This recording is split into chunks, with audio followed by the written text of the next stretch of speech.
first when he came to Canada. He came.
എല്ലാവർക്കും നമസ്കാരം.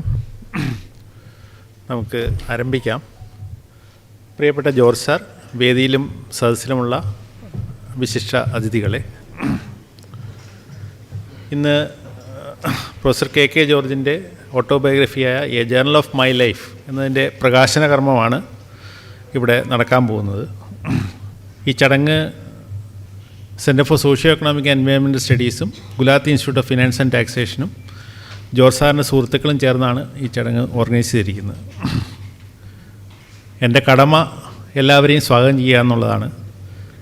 സംസാരിക്കാൻ അനവധി പേരുണ്ടെന്നുള്ളത് കൊണ്ട് തന്നെ ഞാൻ എൻ്റെ കടമ ഒറ്റ വാക്കിൽ തീർക്കുകയാണ്. ഈ ചടങ്ങിന് ഇവിടെ വന്നിരിക്കുന്ന എല്ലാവരെയും ഈ പ്രകാശന ചടങ്ങിലേക്കും അദ്ദേഹത്തെ ആദരിക്കുന്ന ചടങ്ങിലേക്കും ഔപചാരികമായി സ്വാഗതം ചെയ്യുന്നു. അതോടൊപ്പം ഒരു കാര്യം കൂടി, ഇത് കഴിയുന്നത്ര ഇൻഫോർമലായിട്ടാണ് ഈ ചടങ്ങ് നടത്താൻ നമ്മൾ ശ്രമിക്കുന്നത്. ഇത്രയധികം സ്പീക്കേഴ്സ് ഉള്ളതുകൊണ്ട് തന്നെ കഴിയുന്നതും ചുരുക്കി ബാക്കിയുള്ളവർക്ക് കൂടി അവസരങ്ങൾ കൊടുക്കുന്ന രീതിയിൽ എല്ലാവരും സംസാരിക്കും എന്ന് പ്രതീക്ഷിച്ചുകൊണ്ട് ഞാൻ പ്രസിഡൻഷ്യൽ അഡ്രസ്സിനായിട്ട് കണ്ണൂർ യൂണിവേഴ്സിറ്റി മുൻ വൈസ് ചാൻസലറും CUSAT ഇപ്പോഴത്തെ ചെയർമാനുമായ ഡോക്ടർ PK മൈക്കിൾ തരകനെ ക്ഷണിക്കുന്നു.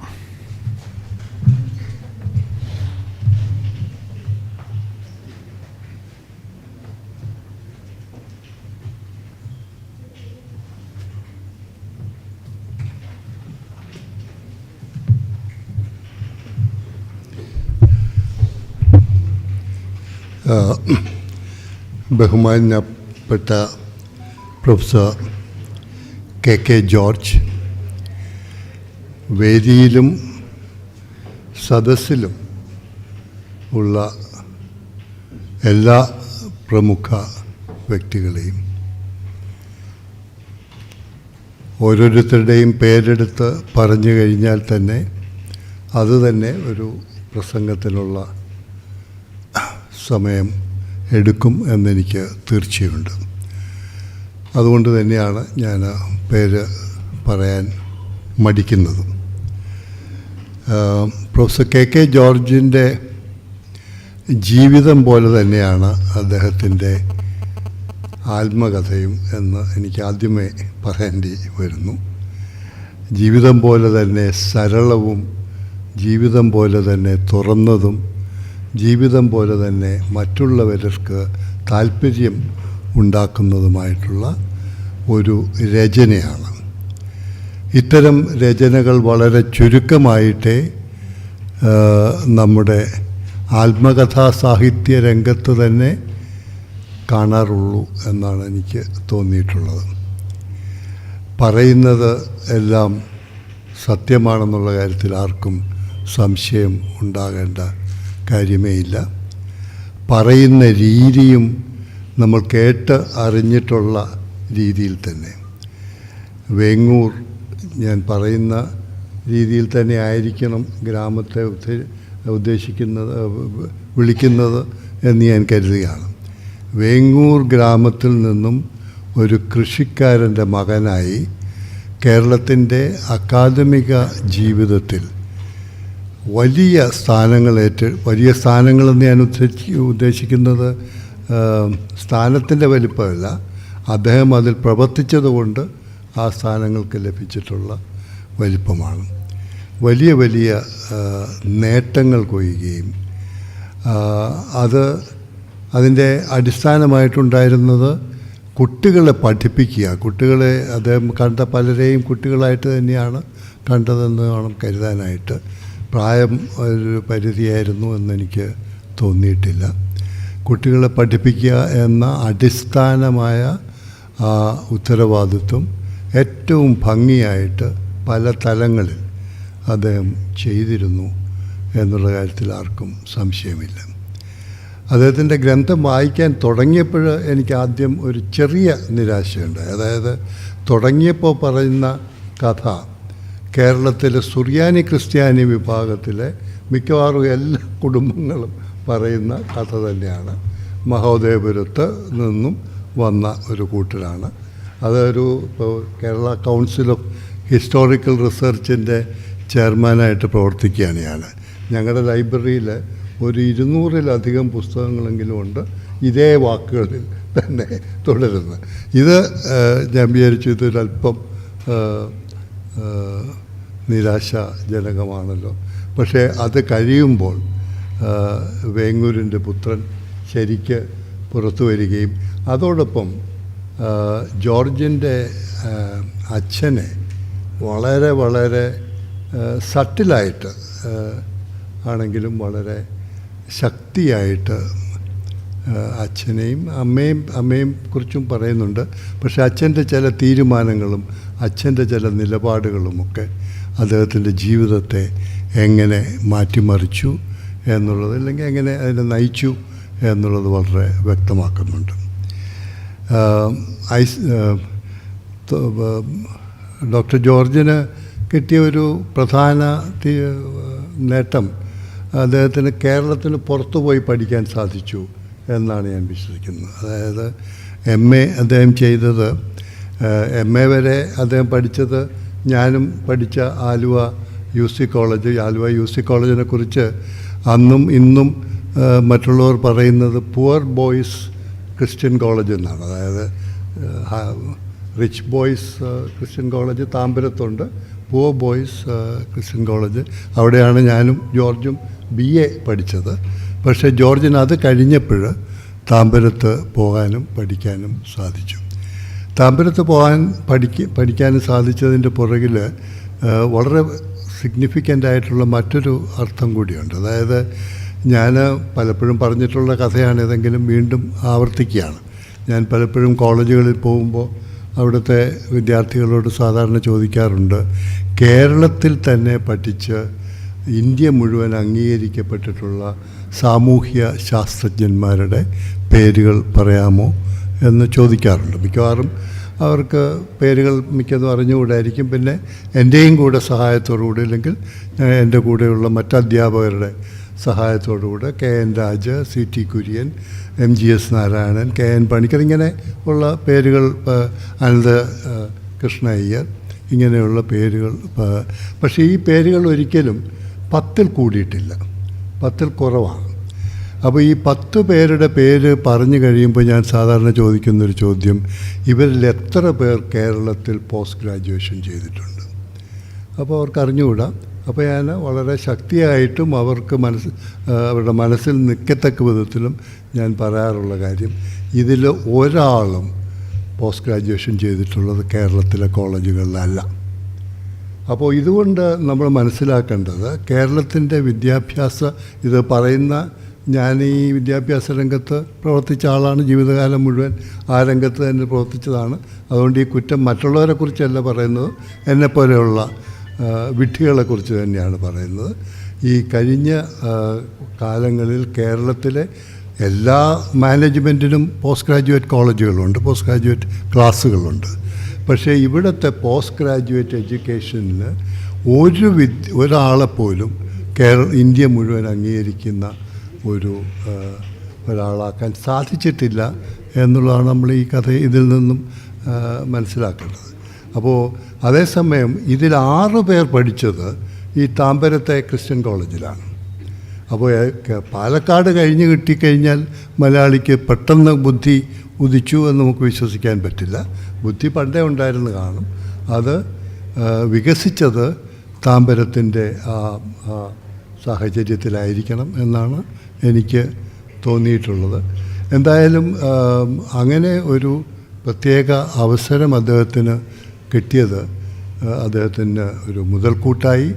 ആ മുതൽക്കൂട്ടിലൂടെ മുന്നോട്ട് പോകുന്ന സമയത്തുമൊക്കെ അദ്ദേഹം ആശയങ്ങളെ താലോലിക്കുകയും ആശയങ്ങൾക്ക് വേണ്ടി ഗവേഷണം നടത്തുക മാത്രമല്ല, അത് തിരക്കി കിട്ടാവുന്ന ആളുകളുടെ ഇടയിലും കിട്ടാവുന്ന സാഹചര്യങ്ങളിലും കിട്ടാവുന്ന പുസ്തകങ്ങളിലും ഒക്കെ പരതി നോക്കുകയും നടക്കുകയും ചെയ്തിരുന്നതിൻ്റെ വിശേഷങ്ങളാണ് ഈ പുസ്തകത്തിൽ നിറച്ചുള്ളത്. ഈ അവസരത്തിൽ എനിക്കൊരു അവസരം കിട്ടിയതുകൊണ്ട് ഒരു കാര്യം കൂടി പറയേണ്ടതുണ്ട് എന്നെനിക്ക് തോന്നുകയാണ്. ഇതിൻ്റെ 10ാമത്തെ അധ്യായത്തിലാണ് അദ്ദേഹം ഞാനുമായിട്ടുള്ള ബന്ധം വിവരിക്കുന്നത്. ആ ബന്ധത്തിൽ അദ്ദേഹം പറയുന്നുണ്ട്, അദ്ദേഹത്തിൻ്റെ സുഹൃത്തുക്കളും കൂടെ സ്ഥാപിച്ച centre for socio economic studies and environmental studies എന്ന ആ സ്ഥാപനത്തിന് ICSSRൻ്റെ അംഗീകാരം കിട്ടാനായിട്ട് ഈവൻ വിത്ത് പ്രത്യേക വാക്കുകൾ ഇപ്പോൾ ഞാൻ മറന്നുപോയി, even with doctor PK Michael Tharakan with as we could not get it done. അപ്പോൾ ഒന്നാമത് അദ്ദേഹത്തിന് എന്നിൽ അത്ര വിശ്വാസമുണ്ടായിരുന്നു എന്നറിയുന്നതിൽ എനിക്ക് സന്തോഷമുണ്ട്. പക്ഷേ ആ വിശ്വാസത്തിനനുസരിച്ച് എനിക്ക് അത് നേടിക്കൊടുക്കാൻ സാധിച്ചില്ല എന്നുള്ളതും അതിൻ്റെ ആഘാതവും എനിക്ക് ഈ ഗ്രന്ഥത്തിൽ നിന്നാണ് മനസ്സിലാകുന്നത്. അത് ഇപ്പോൾ മനസ്സിലാക്കിയിട്ട് കാര്യമില്ല, കഴിഞ്ഞുപോയ കാര്യമാണ്. പക്ഷേ അത് എൻ്റെ മനസ്സിൽ ഒരു പ്രത്യേകമായിട്ട് എന്നെ മഥിക്കുന്ന ഒരു കാര്യമായി കഴിയുകയാണ്. നമുക്ക് ഇനിയൊരു ബാല്യം ലഭ്യമാകുകയാണെന്നുണ്ടെങ്കിൽ നമുക്കൊരുമിച്ച് ICSSRൻ്റെ മാത്രമല്ല ലോക ലെവലിൽ തന്നെ നമ്മുടെ CSSനെ centre for socio economic and environmental സ്റ്റഡീസിനെ ഉയർത്തുവാൻ ഒരവസരം ലഭിക്കട്ടെ എന്നല്ലേ ഈ പ്രായത്തിൽ ജോർജിനും എനിക്കും പറയാൻ പറ്റുള്ളൂ എന്നുള്ള ധാരണയുണ്ട്. എങ്കിലും അങ്ങനെയുള്ളൊരു പ്രതീക്ഷയോടുകൂടി അങ്ങനെയുള്ളൊരു ആഗ്രഹത്തോടു കൂടി ഞാൻ എൻ്റെ വാക്കുകൾ ഉപസംഹരിക്കുകയാണ്. നമ്മുടെ മറ്റുള്ള കാര്യങ്ങളിലേക്ക് നമുക്ക് പ്രവേശിക്കാം. പിന്നെ നമ്മൾ ഇത്രയും പേരല്ല ഇവിടെ ഇരിക്കുന്നതിൽ കൂടുതൽ പേരും പ്രസംഗിക്കാൻ തയ്യാറാകും എന്നാണ് എൻ്റെ വിശ്വാസം. പക്ഷേ അത് സാധ്യമല്ലാത്തതുകൊണ്ട് നമ്മൾ ഇത്രയും പേരെയാണ് വിളിച്ചിട്ടുള്ളത്. ഇവർക്ക് ഓരോരുത്തർക്കും എൻ്റെ പ്രത്യേകമായിട്ടുള്ള അഭിവാദനങ്ങൾ. പ്രൊഫസർ ജോർജിന് ദീർഘകാലം ഈ സമൂഹത്തെ ഇനിയും സേവിക്കുവാൻ ഉള്ള അവസരം ലഭ്യമാകട്ടെ എന്ന് പ്രതീക്ഷിച്ചുകൊണ്ട് എൻ്റെ വാക്കുകൾ ചുരുക്കുന്നു. നിങ്ങൾക്ക് നന്ദി.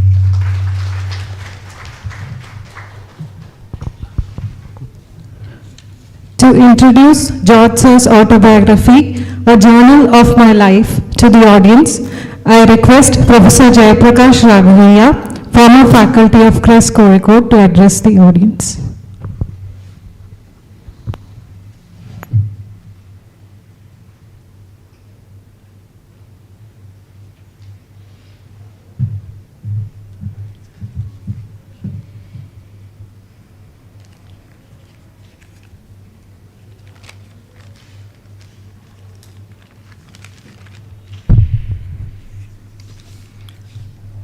വേദിയിലും സദസ്സിലും ഇരിക്കുന്ന വിശിഷ്ട വ്യക്തികളെ, എൻ്റെ സുഹൃത്തും ഞാൻ ജ്യേഷ്ഠനെന്നും ഗുരു എന്നുമൊക്കെ വിശേഷിപ്പിക്കാൻ ആഗ്രഹിക്കുന്ന വ്യക്തിയുമായ പ്രൊഫസർ ജോർജിൻ്റെ ആത്മകഥ പ്രകാശനം ചെയ്യുന്ന ഈ ചടങ്ങിലേക്ക് എന്നെ ക്ഷണിച്ചതിന് ഞാൻ CSCSലെ മിസ്റ്റർ കൃഷ്ണകുമാറിനെയും ഡോക്ടർ അജിത് കുമാറിനും ആദ്യമായി നന്ദി രേഖപ്പെടുത്തുന്നു. ആത്മകഥാ കഥനം വളരെ വിഷമമുള്ളൊരു കാര്യമാണ്. ജീവിതമാകുന്ന നദിയിൽ ഒഴുകുന്ന ഒരു വ്യക്തിക്ക് ഒഴുക്കിനെ നിയന്ത്രിക്കാൻ കഴിയുകയില്ല. എന്നാൽ ഒരതിര് വരെ പ്രതികരിക്കാൻ കഴിഞ്ഞെന്ന് വരും. ഈ പ്രതികരണങ്ങളും അതിനെക്കുറിച്ചുള്ള പ്രതിഫലനങ്ങളുമാണ് നമ്മൾ ആത്മകഥകളായിട്ട് വായിക്കുന്നത്. അതുകൊണ്ട് തന്നെ ആത്മകഥകൾ വളരെ വൈവിധ്യമുള്ളതാണ്. ഉദാഹരണത്തിന് ബർട്രൻ റസൽ അദ്ദേഹത്തിൻ്റെ ആത്മകഥ 3 വാള്യത്തിലായിട്ട് എഴുതിയത് my early years, middle years, final years ആണ്. ജീവിതത്തിനെ 3 കാലഘട്ടമായി തിരിച്ചിട്ട് ഓരോ കാലഘട്ടത്തിലെ സംഭവത്തോട് അദ്ദേഹം എങ്ങനെ പ്രതികരിച്ചു എന്നാണ് എഴുതിയത്. തിരിച്ചിട്ട് ഫ്രഞ്ച് മിനിസ്റ്റർ ഓഫ് കൾച്ചറായിരുന്ന ആന്ദ്രേ മൽറൂ ഒരറിയപ്പെടുന്ന എഴുത്തുകാരനാണ്. അദ്ദേഹത്തിൻ്റെ ആത്മകഥയുടെ ടൈറ്റിൽ ആൻറ്റി മെമ്മോയർസ് എന്നാണ്. ഒരു ആത്മകഥയിൽ എന്താണ് എഴുതാത്തത് ആ കാര്യങ്ങളാണ് ആത്മകഥയിൽ അയാൾ ആൻറ്റി മെമ്മോയർസ് എന്നുള്ള ടൈറ്റിൽ എഴുതിയിരുന്നത്.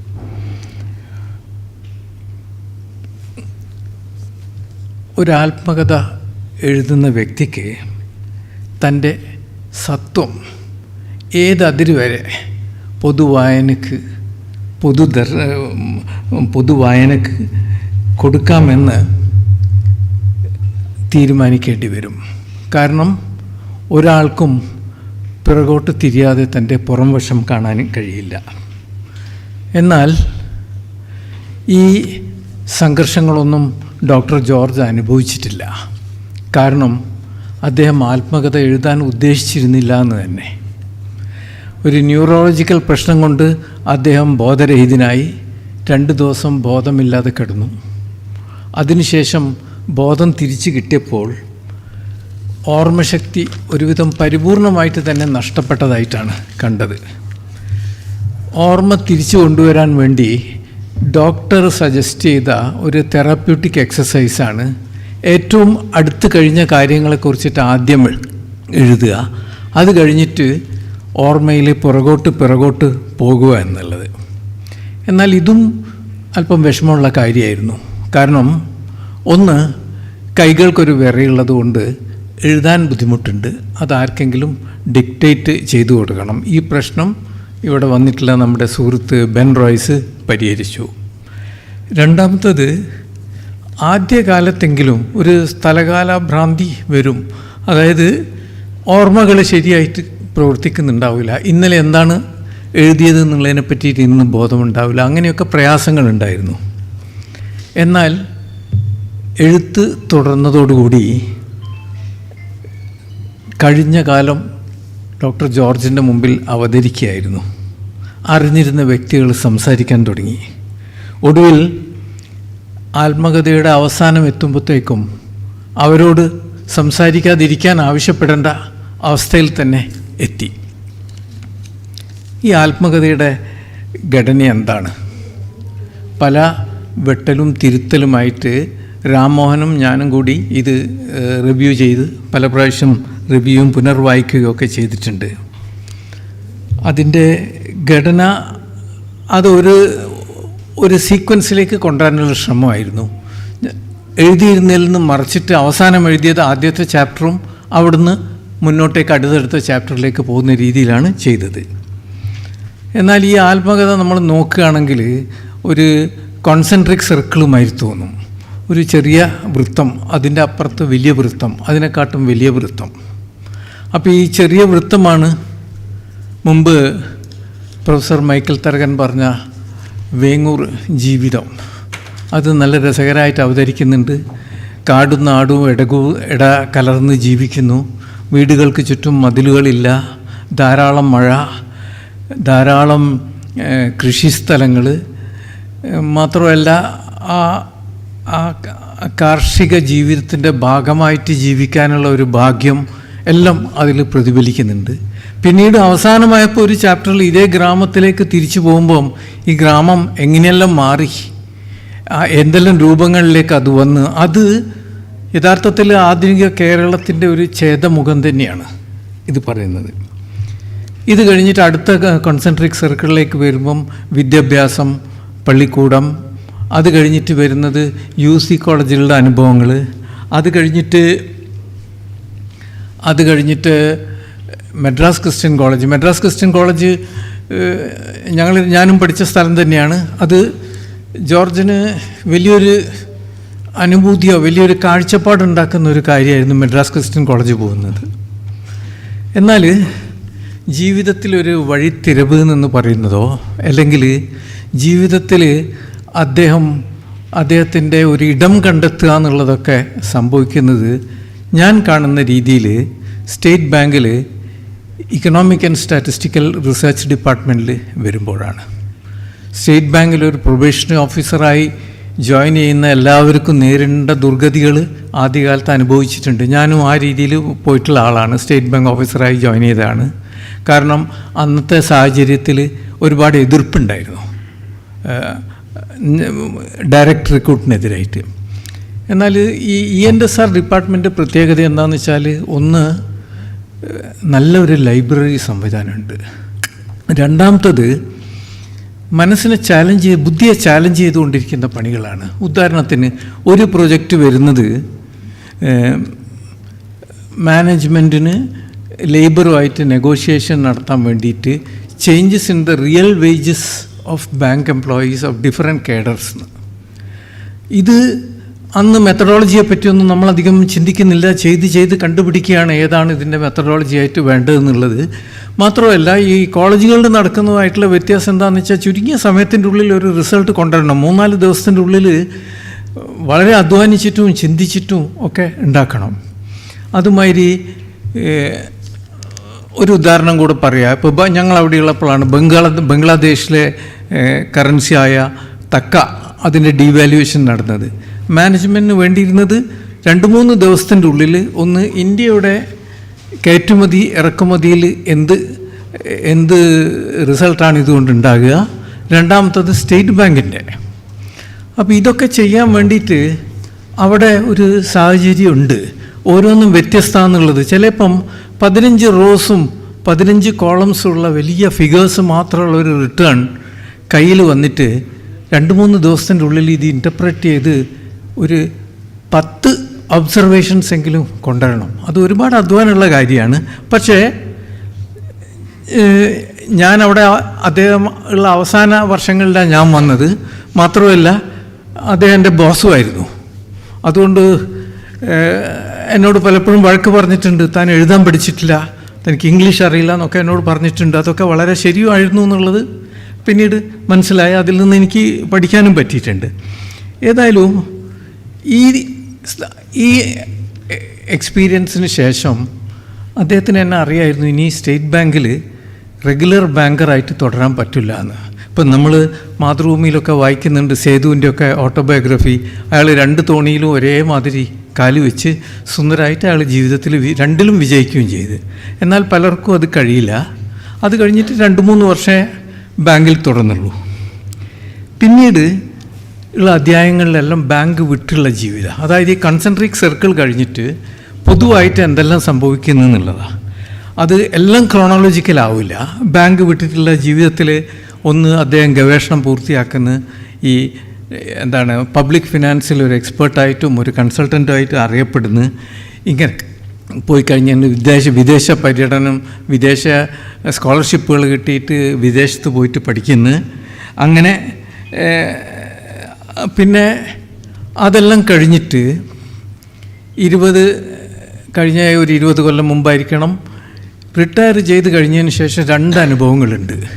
അതും വളരെ പ്രസക്തമാണ്. ഒന്ന്, കൃഷിയിലേക്ക് മടങ്ങിപ്പോകണം. അത് ഒരു മലയാളിയുടെ ഒരു ഗൃഹാതുരത്വം എന്ന് തന്നെ പറയാം. വളർന്ന നാട്ടിലുള്ള കൃഷിയിലേക്ക് മടങ്ങിപ്പോയി പ്രകൃതിയോട് ചേർന്ന് ജീവിക്കുകയാണ്. എന്നാൽ അത് യഥാർത്ഥത്തിൽ സംഭവിക്കുന്നില്ല. അത് എന്തുകൊണ്ട് സംഭവിക്കുന്നില്ല എന്ന് ചോദിച്ചാൽ, കേരളത്തിൽ എന്താണെന്ന് കൃഷി എന്നുള്ളത് മനസ്സിലായാൽ ആ കാര്യങ്ങളും നമുക്ക് മനസ്സിലാകുന്നു. തിരിച്ച് CSCSനെ ഒരു നല്ലൊരു സ്ഥാപനമായി വളർത്തി വെക്കാനുള്ളൊരു ശ്രമമാണ്.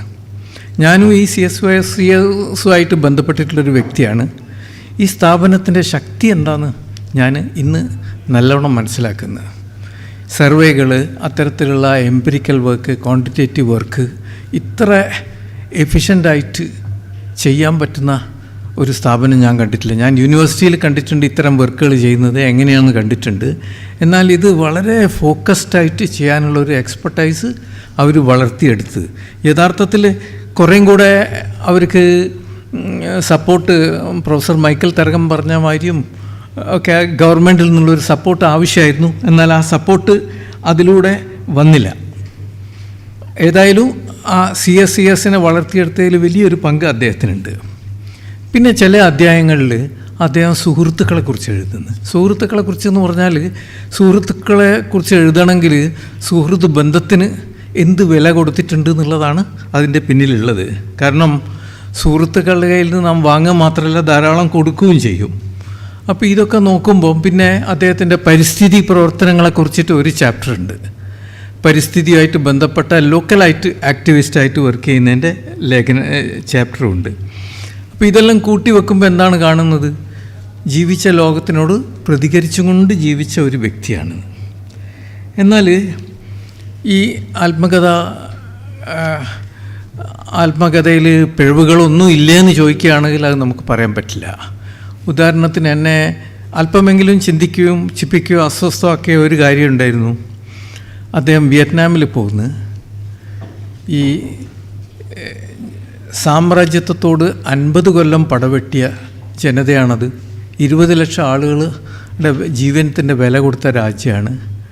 അപ്പോൾ അങ്ങനെ ഒരു രാജ്യത്ത് പോയിട്ട് അവിടെ പ്രധാനമായിട്ടും അദ്ദേഹം ശ്രദ്ധിക്കുന്നത് അവിടുത്തെ കൃഷിക്കാരെടുക്കുന്ന തൊപ്പി കേരളത്തിലുള്ള കൃഷിക്കാർ ധരിക്കുന്നതിനോ അത് സമാനമായതാണോ അങ്ങനെയുള്ള ഒബ്സർവേഷൻ. അതായത് ചരിത്രത്തിനോട് പുറംതിരിഞ്ഞുകൊണ്ട് എങ്ങനെ നിങ്ങൾക്ക് ഈ രാജ്യത്തിലേക്ക് പോകാൻ പറ്റിയെന്നുള്ളത് എന്നെ ഇപ്പോഴും ചിന്തിപ്പിക്കുന്ന അല്പം അസ്വസ്ഥമാക്കുകയും ചെയ്യുന്നുണ്ട്.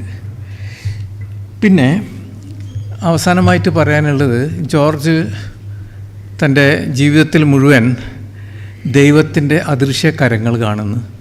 വളരെ സംഘർഷം നിറഞ്ഞ സമയങ്ങളിൽ അല്ലെങ്കിൽ പ്രയാസങ്ങളിലൂടെ നേരിടുമ്പം വാതിലുകളെല്ലാം അടഞ്ഞു കിടക്കുന്ന സമയത്ത് പുതിയ വാതിലുകൾ തുറന്നു വരുന്നു. ഒരു ഭാഗത്ത് പറയുന്നുണ്ട് കുട്ടികളുടെ വളർച്ചയിൽ വേണ്ടത്ര പങ്കുകൊള്ളാൻ പറ്റിയിട്ടില്ല എന്ന്. അതിൽ തെറ്റൊന്നുമില്ല. കാരണം രാഷ്ട്രപിതാവ് അദ്ദേഹം രാഷ്ട്രം ഉദ്ദേശിക്കുന്ന രീതിയിലുള്ള ഒരു നല്ല പിതാവായിരുന്നില്ല കുട്ടികൾക്ക്. ഒരു വില ചിലവരൊക്കെ കൊടുക്കേണ്ടി വരും. അത് സംഭവിച്ചെന്നേ ഉള്ളൂ. ഭാര്യ ഷെർലിയെ കുടുംബത്തിൻ്റെ നെടുന്തൂണായിട്ടാണ് കാണുന്നത്.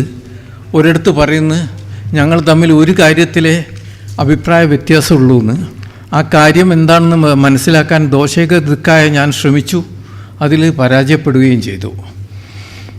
ഏതായാലും ധാരാളം ശാരീരിക അവശതകൾ അനുഭവിച്ചുകൊണ്ട് ജീവിക്കുമെങ്കിലും ജോർജിന് ബുദ്ധിയോ ഓർമ്മശക്തിയോ ഒക്കെ തിരിച്ചു കിട്ടി. ഇനിയും പ്രവർത്തിച്ചു കൊണ്ടിരിക്കാനുള്ള അവസരം ധാരാളമായിട്ട് കിട്ടട്ടെ. ഭവതു സർവമംഗളം.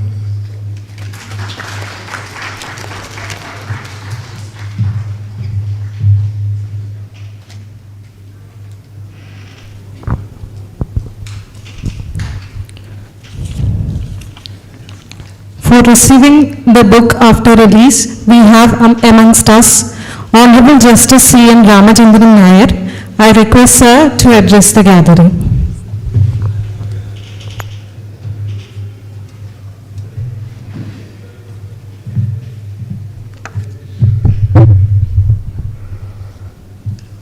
പ്രൊഫസർ കെ ജോർജ്, എൻ്റെ പ്രിയ സുഹൃത്ത് ശ്രീ CJ ജോർജ്, മറ്റ് വേദിയിലിരിക്കുന്ന വിശിഷ്ട വ്യക്തികളെ, മിസ്സിസ് ഷെർലി ജോർജ്, സുഹൃത്തുക്കളെ, എൻ്റെ റോളെത്തിയിട്ടില്ല. പുസ്തക പ്രകാശനം നടത്താനുള്ള മുൻ മന്ത്രി ശ്രീ തോമസ് ഐസക്കിനെ പ്രതീക്ഷിച്ചിരിക്കുകയാണ്. അദ്ദേഹം പുസ്തകം എനിക്കാണ്, അത് ഏറ്റുവാങ്ങാനാണ് എൻ്റെ ചുമതല. ഇതുവരെ അദ്ദേഹം എത്തിയിട്ടില്ല. പക്ഷേ അതിനു മുമ്പ് എനിക്ക് പറയാനുള്ള 2 വാക്ക് പറയാൻ എന്നോട് പറയായിരുന്നു. ശ്രീ ജോർജിനെ അരനൂറ്റാണ്ടിലേറെയായിട്ട് പരിചയമാണ്. ഞങ്ങൾ വളരെ അടുത്ത കുടുംബ സുഹൃത്തുക്കളാണ്. എൻ്റെ ജ്യേഷ്ഠൻ്റെ ശ്രീ തോമസ് ഐസക്കിനെ ഞാൻ സ്വാഗതം ചെയ്യുന്നു. ഞാൻ സ്വാഗത പ്രാസംഗികനല്ലെങ്കിലും അദ്ദേഹത്തിന് എൻ്റെ വക സ്വാഗതം.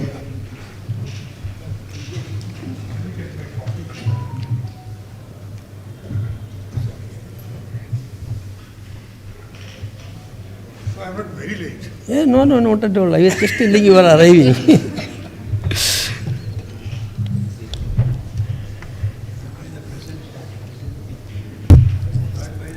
എൻ്റെ ജ്യേഷ്ഠ സഹോദരൻ്റെ ആത്മസുഹൃത്താണ് ശ്രീ ജോർജ്.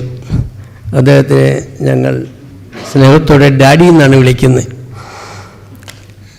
നമ്മുടെ ചെറിയതായിട്ട് എൻ്റെ കുടുംബചരിത്രം, ഞങ്ങളുടെ സഹോദരങ്ങളുടെ കുടുംബചരിത്രം വരെ അദ്ദേഹം ഈ പുസ്തകത്തിൽ ആത്മകഥയിൽ എഴുതാൻ സ്ഥലം കണ്ടു എന്നുള്ളതാണ് ഞങ്ങൾക്ക് തന്ന ഏറ്റവും വലിയ ആദരവ്.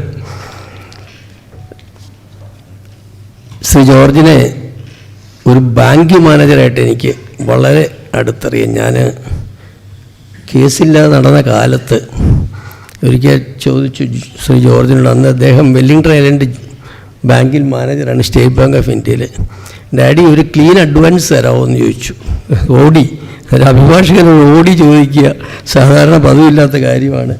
ഡാഡി പറഞ്ഞു, നീ വിചാരിച്ചാൽ തരാൻ ഒക്കുന്ന എൻ്റെ പ്രതീക്ഷ, പക്ഷെ തിരിച്ചു തരണം എന്ന് പറഞ്ഞ് എനിക്കൊരു ക്ലീൻ ഓടി തന്നയാളാണ്. അപ്പോൾ സാമ്പത്തിക ശാസ്ത്രം മാത്രമല്ല, കുറച്ചൊരു ഭാവി പ്രവചിക്കാൻ ഉള്ള ഒരു കഴിവും കൂടെ ഉള്ളൊരു ജ്യോത്സ്യവും കൂടെ അറിയാമെന്ന് എനിക്ക് തോന്നുന്നു പ്രൊഫസർ ജോർജിന്. അദ്ദേഹം അല്ലെങ്കിൽ എനിക്കൊരു ക്ലീൻ ഓടി കേസില്ലാത്തൊരു അഭിഭാഷകന് തരില്ല. ഞാനത് മടക്കി കൊടുത്തു എന്നുള്ള ഒരു സന്തോഷ വാർത്തയുണ്ട് പിൽക്കാലത്ത്. അദ്ദേഹം ധാരാളം യൂണിവേഴ്സിറ്റിയിൽ പ്രൊഫസറായി പോയി, ബാങ്കിൽ വലിയ നിലയിൽ വരേണ്ട ആളായിരുന്നു. വളരെ ചെറുപ്പത്തിൽ ബാങ്കിൽ ഓഫീസറായിട്ട് കയറി ബാങ്കിൻ്റെ വലിയ നിലയിലെത്തേണ്ട ആളായിരുന്നു. പക്ഷേ അതൊന്നും വേണ്ടെന്ന് വെച്ച് അധികാര സ്ഥാനങ്ങളെല്ലാം ത്യജിച്ച് പ്രൊഫസറായിട്ട് കൊച്ചിൻ യൂണിവേഴ്സിറ്റിയിൽ പോയി. അദ്ദേഹം ദീർഘകാലം പ്രൊഫസറായിട്ട് അവിടെ ജോലി ചെയ്തു. കൊച്ചി യൂണിവേഴ്സിറ്റി ഒരു നല്ല നിലവാരമുള്ള മാനേജ്മെൻറ്റ് ഇൻസ്റ്റിറ്റ്യൂട്ടായിട്ടാണ് അറിയപ്പെടുന്നത്. അതുകൊണ്ട് അദ്ദേഹത്തിന് ഒത്തിരി അഭിമാനിക്കാം. തൻ്റെ സ്ഥാപനം ധാരാളം പേരെ വലിയ വലിയ മാനേജ്മെൻറ്റ് പൊസിഷനിക്കുന്നവരെയെല്ലാം സൃഷ്ടിച്ചിട്ടുള്ളതാണ്. അദ്ദേഹത്തിൻ്റെ പുസ്തകം ഞാൻ വായിച്ചു. ഓഫ് കോഴ്സ് അതൊരു പേഴ്സണൽ ഇതാണ്, എക്സ്പീരിയൻസുകളാണ്. സുഹൃത്തുക്കളെക്കുറിച്ച് സാധാരണ ആരും ആത്മകഥയിൽ ഇത്ര ദീർഘമായിട്ട് എഴുതാറില്ല. അദ്ദേഹത്തിന് ബന്ധുക്കളെക്കാളും വളരെ ചുരുക്കം എഴുതിയിട്ടുള്ളൂ. സുഹൃത്തുക്കളെയാണ് കൂടുതൽ സ്നേഹവും ബഹുമാനവും. അതുകൊണ്ട് സുഹൃത്തുക്കളെക്കുറിച്ച് വളരെ വിവരമായിട്ട് വിവരിച്ച് എഴുതിയിട്ടുണ്ട്. അതിൽ എൻ്റെ സഹോദരനും ഞങ്ങളും എല്ലാം പെടുന്നതിൽ എനിക്ക് വലിയ സന്തോഷമുണ്ട്. ഈ പുസ്തകമല്ല, അദ്ദേഹം പല പുസ്തകങ്ങൾ രചിച്ചിട്ടുണ്ട്.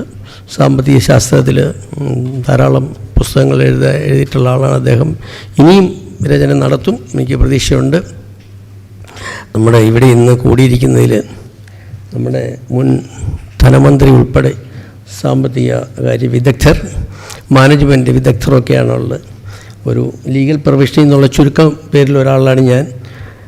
ഈ സാമ്പത്തിക വിദഗ്ധർക്ക് സർക്കാർ നമ്മുടെ മുൻ മന്ത്രി ഇരിക്കുമ്പോൾ തന്നെ ഞാൻ പറയുകയാണ്, വേണ്ട ഒരു റോൾ കൊടുക്കുന്നില്ല. ഇവർ വെറും അക്കാഡമിക്സിലായിട്ട് നിന്ന് പോവുകയാണ്. നമ്മൾ ധാരാളം നിയമനങ്ങൾ കൊണ്ടുവരുന്നു. ഇതിലെല്ലാം സാമ്പത്തിക വിദഗ്ധർക്ക് ഒരു റോൾ കൊടുക്കുകയാണ്. ഈ സാമൂഹിക ആഘാതം പഠിച്ചാണ് എല്ലാം ചെയ്യുന്നത്. പക്ഷേ സാമ്പത്തിക ആഘാതം നോക്കാതെയാണ് പല നിയമനിർമ്മാണവും നടത്തുന്നത്. ഇപ്പം ഗ്രീൻ ട്രൈബ്യൂണൽ എന്ന് പറഞ്ഞൊരു ട്രാപ്പ് ഉണ്ടാക്കിയിട്ടുണ്ട്. യാതൊരുവിധ രീതിയിലും ജനങ്ങൾക്ക് ജീവിതം അസഹ്യമായിട്ടുള്ള രീതിയിലേക്ക് വനമെല്ലാം ആനയ്ക്കും കാട്ടുപന്നിക്കും എല്ലാം കൊടുക്കുക, പുഴയും കായലും കടലുമൊക്കെ മത്സ്യത്തിനും മുതലയ്ക്കുമൊക്കെ കുടിക്കുക, മനുഷ്യന് മാത്രം യാതൊരു റിസർവേഷനും ഇല്ലാണ്ട് പോവുകയാണ്. മനുഷ്യർക്ക് തൊഴിലവസരങ്ങൾ, വികസനത്തിനുള്ള അവസരം, ഇതിനൊക്കെ സാമ്പത്തിക വിദഗ്ധർക്ക് എല്ലാത്തിലും റോളുണ്ട്. അപ്പോൾ സാമ്പത്തിക ആഘാതം എല്ലാ വകുപ്പിലും ഇവർക്കാണ് റോൾ കൊടുക്കേണ്ടത്. പക്ഷേ അവരെ ഒരു സൈഡ് ലൈൻഡായിട്ട് വെറും പ്രൊഫസർമാരായിട്ടും അഡ്വൈസേഴ്സുമായിട്ട് ഇട്ടേക്കുന്ന ഒരു സംവിധാനമാണ്. അതുകൊണ്ട് ഞാൻ പറയുന്നത് നമുക്ക് എല്ലാത്തിലും വളരെ പ്രായോഗികമായിട്ടുള്ള കാര്യങ്ങളിൽ ജനങ്ങൾക്ക് ഏത് രീതിയിൽ ഒരു വീട് വയ്ക്കാൻ പോലും ഇന്ന് യാതൊരു മാർഗവുമില്ല. കല്ലെടുക്കാൻ സമ്മതിക്കുകയില്ല, മണ്ണെടുക്കാൻ സമ്മതിക്കുകയില്ല. ഇപ്പം ഞാനൊരു ഗ്രാമീണനാണ്. എൻ്റെ വീട്ടിൽ സാധാരണ നാട്ടിലൊക്കെ വീട് വയ്ക്കണം, എല്ലാവരും അവിടെ കല്ല് പൊട്ടിക്കും, അവിടെ മണ്ണെടുക്കും, അവിടെ മണലെടുക്കും. ഇപ്പോൾ ഇതൊന്നും സാധിക്കുകയില്ല. ആദ്യമായിട്ട് മൈനിങ്ങിൽ പോകണം, പിന്നെ ജിയോളജിയിൽ പോകണം, പിന്നെ എക്സ്പ്ലോസീവിന് പോകണം.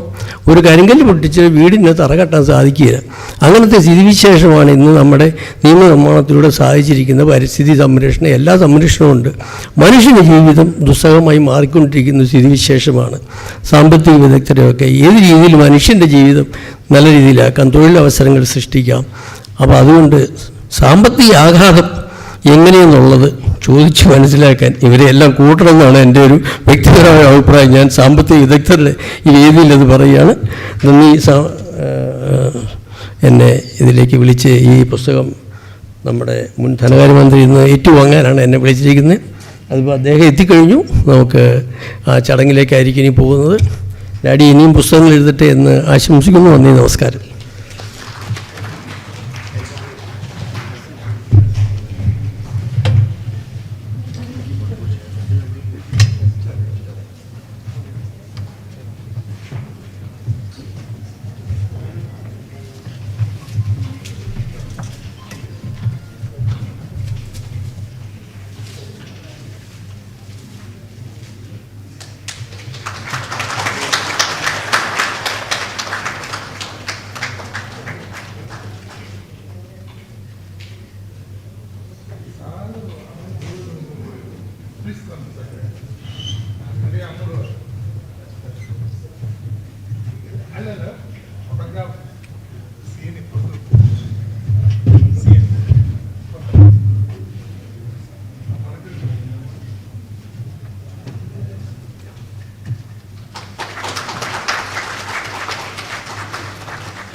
Professor K.K. George, Dr. P.K. Michael Tharagan, Justice C.N. Ramendran Nair, ഇവിടെ വേദിയിലുള്ള മറ്റ് ബഹുമാന്യരെ, പ്രിയമുള്ള സുഹൃത്തുക്കളെ, വൈകിയതിൽ ക്ഷമിക്കണം. തിരുവനന്തപുരത്ത് നിന്ന് ഇങ്ങോട്ടുള്ളൊരു യാത്ര തിങ്കളാഴ്ച ദിവസം ഇത്രയും സമയം എടുക്കുമെന്ന് ധരിച്ചിരുന്നില്ല. പ്രത്യേകിച്ച് പ്രൊഫസർ കെ ജോർജിനെ ആദരിക്കുന്നതിന് വേണ്ടിയുള്ള ചടങ്ങിൽ വൈകി വന്നത് വളരെ എനിക്കും പ്രയാസം ഉണ്ടാക്കുന്ന കാര്യമാണ്. I'm sorry about that. 80കളുടെ ആദ്യം വർഷവും തീയതി എനിക്ക് ഓർമ്മയില്ല. CDS ഞങ്ങൾക്ക് കൗതുകരമായിട്ടുള്ള വാർത്തയായിരുന്നു. അവിടെ പുറത്ത് പല ഇൻസ്റ്റിറ്റ്യൂഷനും കുട്ടികൾ പഠിക്കാൻ വരും, ഗവേഷണത്തിന് വരാറുണ്ട്. കോഴ്സുകൾക്ക് ഇങ്ങനെ മറ്റ് ശാഖകളിൽ നിന്നൊക്കെ ആൾക്കാർ വരുന്നത് മനസ്സിലാക്കാറുണ്ട്. പക്ഷെ ബാങ്കർ CDS ഗവേഷണത്തിന് വരുന്നത് എന്നുള്ളത് ഞങ്ങൾക്കൊരു വളരെ കൗതുകം ഉണ്ടാക്കിയ കാര്യമാണ്. അക്കാലത്ത് ഞാനും എൻ്റെ ഭാര്യയും വളരെ അടുത്ത് ഇടപഴകിയിരുന്ന് ഞങ്ങൾ ഹോസ്റ്റലിൽ തന്നെ താമസിച്ചിരുന്നത്. കെ ആണെങ്കിൽ അക്കാലത്ത് ഗസ്റ്റ് ഹൗസിലാണ്. ഏതായാലും പ്രൊഫസർ ഗുലാത്തിയുമായി ചേർന്നുള്ള കേന്ദ്ര സംസ്ഥാന ധനകാര്യ ബന്ധങ്ങളെക്കുറിച്ചുള്ള പഠനങ്ങൾ പിറ്റേ വർഷം മുതൽ 1ഉം 2ഉം ഒക്കെ പുറത്തു വരാൻ തുടങ്ങി. 1988 അത് S in fiscal federal finance Oxford IBH പുറത്തിറക്കി. എനിക്ക് അന്ന് വലിയ താല്പര്യമുള്ള വിഷയമല്ല ഫിനാൻസ്. പക്ഷെ ധനകാര്യമന്ത്രിയായപ്പോൾ അത് പഠിക്കാതിരിക്കാൻ നിർവാഹമില്ല. പ്രത്യേകിച്ച് കേന്ദ്ര സർക്കാരിൻ്റെ സമീപനങ്ങൾക്കെതിരായിട്ട് വലിയൊരു കുരിശുദ്ധമായിരുന്നു ആയിരുന്ന കാലം മുഴുവനും. അപ്പം അതുകൊണ്ട് തുടക്കം കെ ജോർജും IS ഗുലാത്തിയുടെയും പുസ്തകങ്ങളും ലേഖനങ്ങളുമാണ്. കാരണം ആ പഠനങ്ങൾക്കൊരു പ്രത്യേകതയുണ്ട്. ഒരു മടുപ്പുമില്ലാതെ മടിയില്ലാതെ സംസ്ഥാനങ്ങളുടെ ഒപ്പമാണ് രണ്ടുപേരുടെ നിലപാട്. കേന്ദ്രവും സംസ്ഥാനവും തമ്മിൽ തർക്കമുണ്ടേ. ആ തർക്കത്തിൽ സംസ്ഥാനങ്ങളുടെ അവകാശങ്ങളുടെ കാഴ്ചപ്പാടിൽ നിന്നുകൊണ്ട് ഇന്ത്യയിലെ ഫെഡറൽ ഫിനാൻസിനെ പരിശോധിക്കുകയായിരുന്നു ഇവർ രണ്ടുപേരും, അശോക് മിത്രയുടെ ഒക്കെ ഒരു പാരമ്പര്യത്തിൽ. അതുകൊണ്ട് ഏറെ അവിടെ നിന്ന് എടുക്കാനുണ്ടായിരുന്നു, ഏറെ ഉപയോഗിച്ചിട്ടുമുണ്ട് ആ പഠനങ്ങൾ. കെ ജോർജിൻ്റെ പുസ്തകത്തെ ഒരു പരിധിവരെ ഞാൻ മുന്നോട്ട് കൊണ്ടുപോയിട്ടുമുണ്ട്. 2 വർഷം മുമ്പ് ചലഞ്ചസ് ടു ഫിസ്ക്കൽ ഫെഡറലിസം എന്നും പറഞ്ഞ് ഒരു പുസ്തകം തന്നെ പിന്നീടുണ്ടായ കാര്യങ്ങളെയൊക്കെ എടുത്തു വെച്ച് പ്രസിദ്ധീകരിക്കുകയും ചെയ്തിട്ടുണ്ട്. പക്ഷേ പ്രൊഫസർ കെ ജോർജിനെ ഏറ്റവും കൂടുതൽ സൈറ്റേഷനുള്ളത് ഈ പുസ്തകമല്ല, ചെറിയൊരു പുസ്തകമുണ്ട്, limits to Kerala development model. അത് 1999 പ്രസിദ്ധീകരിച്ചതാണ്. സെൻറ്റർ ഫോർ ഡെവലപ്മെൻറ്റ് സ്റ്റഡീസാണ് ഈ കേരള മോഡൽ എന്ന സങ്കല്പത്തിന് തുടക്കം കുറിച്ചത്. യഥാർത്ഥത്തിൽ CDS ഇറക്കിയ പഠനത്തിൽ poverty, unemployment and development policy എന്നുള്ള പഠനത്തിൽ ഇങ്ങനൊരു പ്രയോഗവും ഇല്ല. ഏതാനും വർഷം കഴിഞ്ഞ് കേരള പഠന കോൺഗ്രസ് നടന്നപ്പോൾ അദ്ദേഹത്തിൻ്റെ പ്രബന്ധം ഇതുമായിട്ട് ഡിസസോഷ്യേറ്റ് ചെയ്തിട്ടാണ്. അങ്ങനെ ഞങ്ങളൊന്നും പറഞ്ഞിട്ടില്ലെന്ന് പറഞ്ഞിട്ടാണ്. ആളുകളെ മാതൃകയെന്ന് പറയുമ്പോൾ കേരളത്തിലുള്ളൊക്കെ മാതൃകാപരമാണെന്ന് തെറ്റിദ്ധരിച്ച് വശമായിട്ടുണ്ട്. അതിനോടുള്ള വിരോധമാണ് കൂടുതൽ. ഏതായാലും കേരളത്തിൻ്റെ വികസനാനുഭവം, അങ്ങനെ പറയാൻ ഇഷ്ടപ്പെടുക, കേരളത്തിൻ്റെ വികസനാനുഭവം മറ്റ് പാശ്ചാത്യ രാജ്യങ്ങളിൽ നിന്നൊക്കെ വ്യത്യസ്തമായിരുന്നു. അവിടുത്തെ വളർച്ച ഏതാണ്ട് ധനശാസ്ത്രത്തിൽ പറയുക കുസ്നസ് കർവ് പ്രകാരമാണ്. സാമ്പത്തിക വളർച്ച ഏറും തോറും ആദ്യഘട്ടത്തിൽ അസമത്വം വർദ്ധിക്കും. അതൊരു വളരെ വളർച്ച ഉച്ചിയിലെത്തിക്കഴിയുമ്പോഴാണ് നേട്ടങ്ങൾ കിനിഞ്ഞിറങ്ങാം, അപ്പോഴാ അസമത്വം കുറഞ്ഞു തുടങ്ങാം. പക്ഷെ കേരളം അതിന് നേർ വിപരീതം. താഴ്ന്ന സാമ്പത്തിക അവസ്ഥയിലും ഉയർന്ന സാമൂഹ്യക്ഷേമ നേട്ടങ്ങൾ കൈവരിക്കാൻ കഴിഞ്ഞിരിക്കുന്നു. അത് വളരെ പ്രൊആക്റ്റീവായിട്ടുള്ള റീഡിസ്ട്രിബ്യൂട്ടീവ് ഡെവലപ്മെൻറ്റ് സ്ട്രാറ്റജിയുടെ ഭാഗമായിട്ട് വന്നു ചേർന്ന ഒന്നാണ്. ആ സ്ട്രാറ്റജികളാണ് CDSൻ്റെ പുസ്തകത്തിൽ വെച്ചിരിക്കുന്നത്. അപ്പോൾ ഇത് എത്രമാത്രം മുന്നോട്ട് കൊണ്ടുപോകാൻ പറ്റും? അതിന് 2 പരിധികളുണ്ട്. ഒന്ന് റിയൽ എക്കോണമി വളരുന്നില്ലെങ്കിൽ പിന്നെ എന്തുവാ റീഡിസ്ട്രിബ്യൂട്ട് ചെയ്യുക? അപ്പം ഉണ്ടെങ്കിലല്ലേ അപ്പം വീതം വെക്കാൻ പറ്റത്തുള്ളൂ. സോ കേരളത്തിലെ റിയൽ എക്കോണമി 70കളിൽ ഏതാണ്ട് 0 ഗ്രോത്തിലായിരുന്നു, പ്രത്യേകിച്ച് ഉത്തരാർത്ഥത്തിൽ 80s ബിഗിനിങ്ങിലും. So everybody was worried and conservatives thought there is a trade-off between equity and growth. Kerala has chosen equity and they are going to pay the price. ഇതിനെക്കുറിച്ച് സൂചനയേ ഉള്ളൂ. രണ്ടാമത്തൊരു പരിധിയുണ്ട്. അതാണ് പ്രൊഫസർ കെ ജോർജിൻ്റെ പുസ്തകം. ഈ മോഡലിൽ സ്റ്റേറ്റ് വളരെ ആക്ടിവിസ്റ്റ് സ്റ്റേറ്റാണ്, വലിയ പങ്ക് വഹിക്കാനുണ്ട് വിദ്യാഭ്യാസത്തിൽ, ആരോഗ്യത്തിൽ, ക്ഷേമത്തിൽ, എല്ലാ മേഖലകളിലും. എത്രമാത്രം സ്റ്റേറ്റ് ഗവൺമെൻറ് ഇടപെടാൻ പറ്റുമെന്നുള്ളത് സ്റ്റേറ്റ് ഗവൺമെൻറ് റവന്യൂ ആശ്രയിച്ചിരിക്കുന്നു. ആ റവന്യൂ വളരുന്നില്ലെങ്കിൽ ഇത് ഡെഡ് എൻഡിൽ വരും. ഇത് is the fiscal limit to Kerala model of development. അത് വളരെ കൃത്യമായിട്ട് ഈ പുസ്തകത്തിൽ അന്ന് വന്നു. എനിക്ക് പക്ഷെ ആദ്യമായിട്ടായിരിക്കും കേരളത്തിലെ സർക്കാരിൻ്റെ വരവ് ചെലവുകൾ, റവന്യൂവിൻ്റെ വിവിധ ഘടകങ്ങൾ, എക്സ്പെൻഡിച്ചറിൻ്റെ പാറ്റേൺ, ഇവയെക്കുറിച്ച് വളരെ ചിട്ടയായിട്ട് എല്ലാം 60 മുതലുള്ള കണക്കുകൾ ക്രോഡീകരിച്ച് ഒരു ഗ്രന്ഥത്തിൽ അച്ചടിച്ച് വരുന്നത്. അങ്ങനെയുണ്ട്. നിങ്ങളിനി കേരള ഫിനാൻസ് പഠിക്കാൻ പോയാണെങ്കിലും ഇത് വായിക്കേണ്ടി വരും. നൗ ഈ പുസ്തകം പിന്നെ എല്ലാവരുടെയും ഒരു ശ്രദ്ധാപാത്രമായി. കേരളത്തിൻ്റെ വികസനാനുഭവത്തെക്കുറിച്ച് നിങ്ങളൊരു ലേഖനം പ്രബന്ധം എഴുതുകയാണെങ്കിൽ ഈ പുസ്തകം റെഫർ ചെയ്യേണ്ടി വരും. ആണ് ഏറ്റവും കൂടുതൽ സൈറ്റേഷനുള്ള ഒരു പഠനം എന്ന് ഞാൻ പറയാൻ കാരണം. But now from the vantage view of 2022 ഇതിലാദ്യത്തെ പരിധി പോയിട്ടോ. കേരള സിൻസ് ദെൻ നമ്മൾ 95 മനസ്സിലാക്കിയിട്ടില്ലെങ്കിലും from the end of 1980s, Kerala's growth accelerated. We have been growing much higher than the national level. So much so, Kerala's per capita income is much above national level. Even GDP growth is about much significantly above the national. അപ്പം അതുകൊണ്ട് കേരളത്തിലെ സാമ്പത്തിക വളർച്ച കയറി. എന്തുകൊണ്ടാണ്? ഈ വിദ്യാഭ്യാസം ആരോഗ്യത്തിലൊക്കെ മുടക്കിയ പണം നമ്മുടെ മാനവ വിഭവശേഷിയെ മെച്ചപ്പെടുത്തി.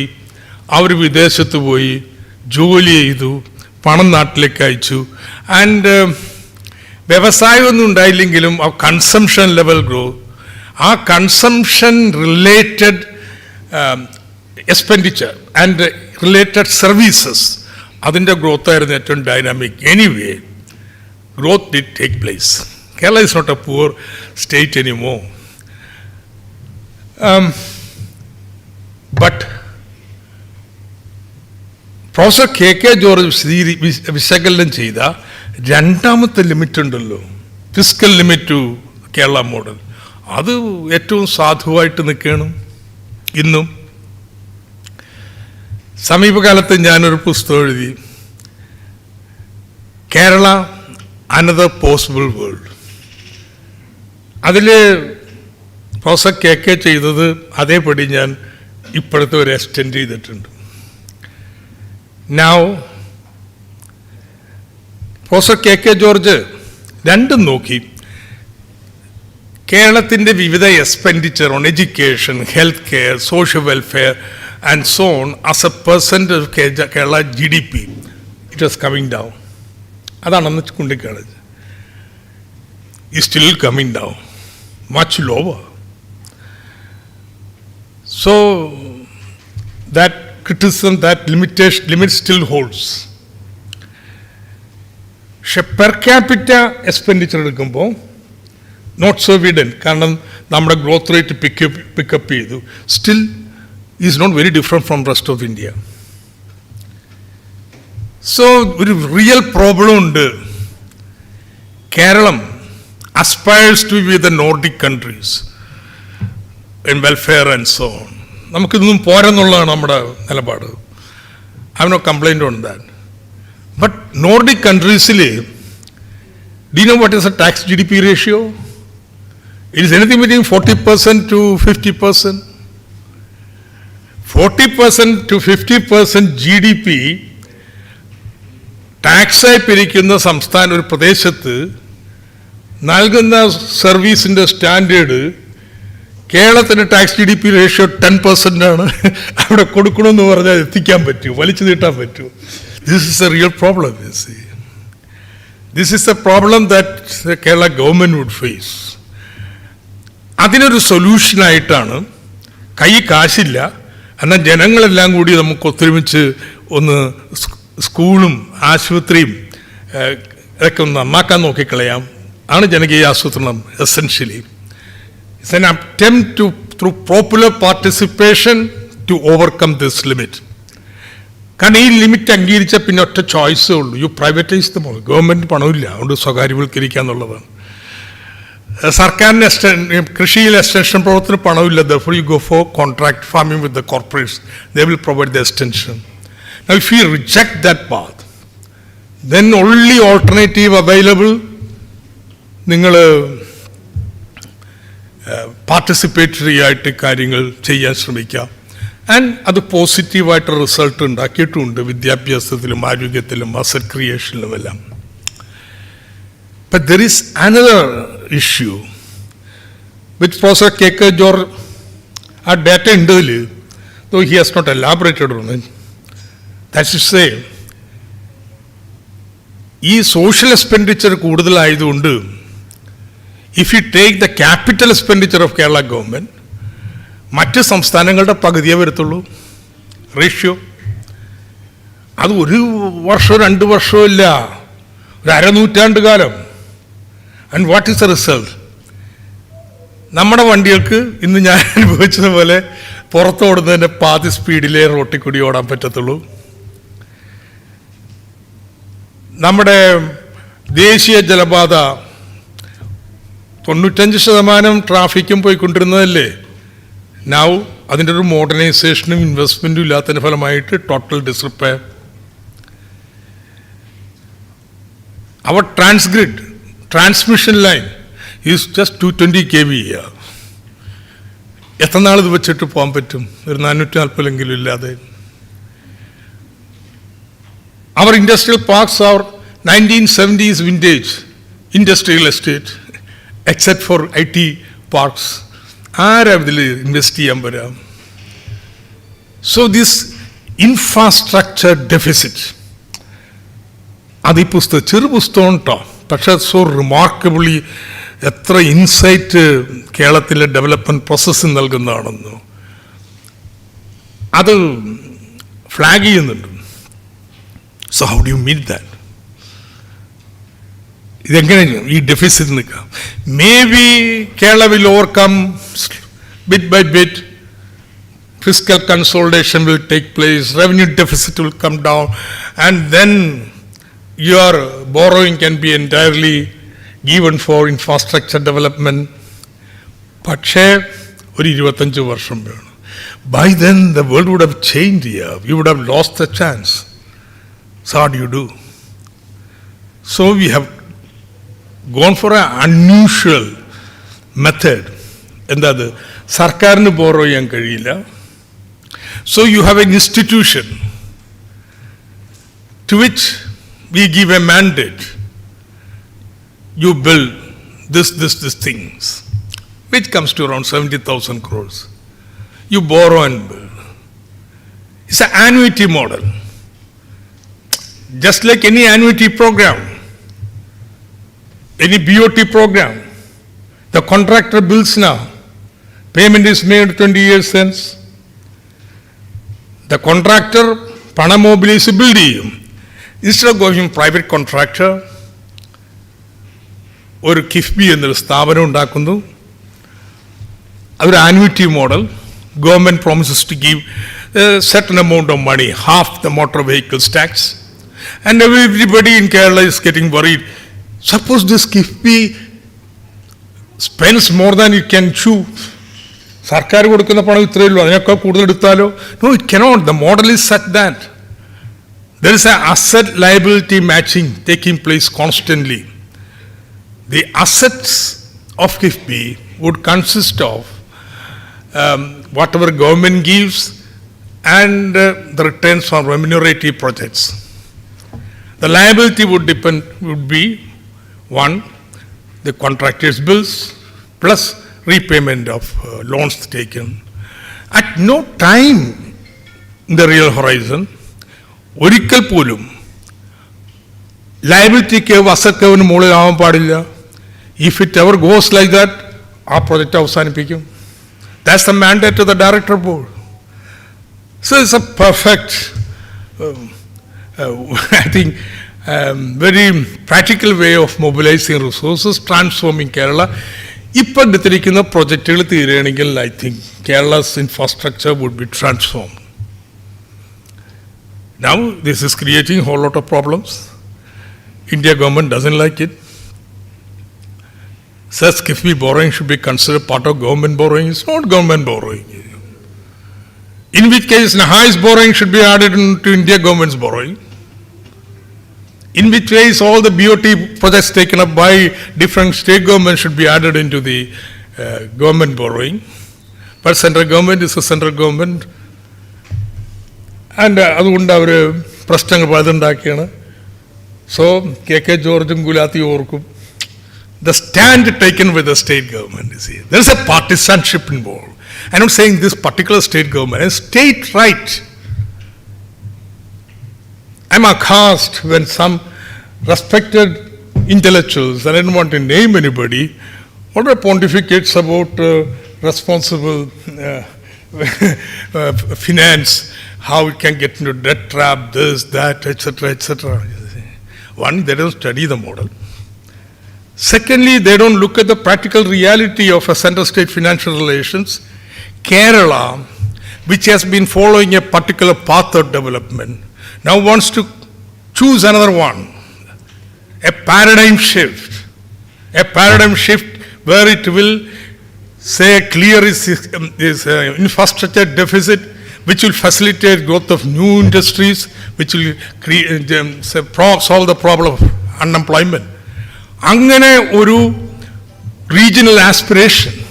ഇന്ത്യ വൈവിധ്യങ്ങളുടെ നാടാണെന്ന്. വൈവിധ്യം എന്ന് പറഞ്ഞാൽ ഭാഷയും സംസ്കാരവും വർത്താനവും മതമൊന്നും മാത്രമല്ല കേട്ടോ. Regional aspirations of development.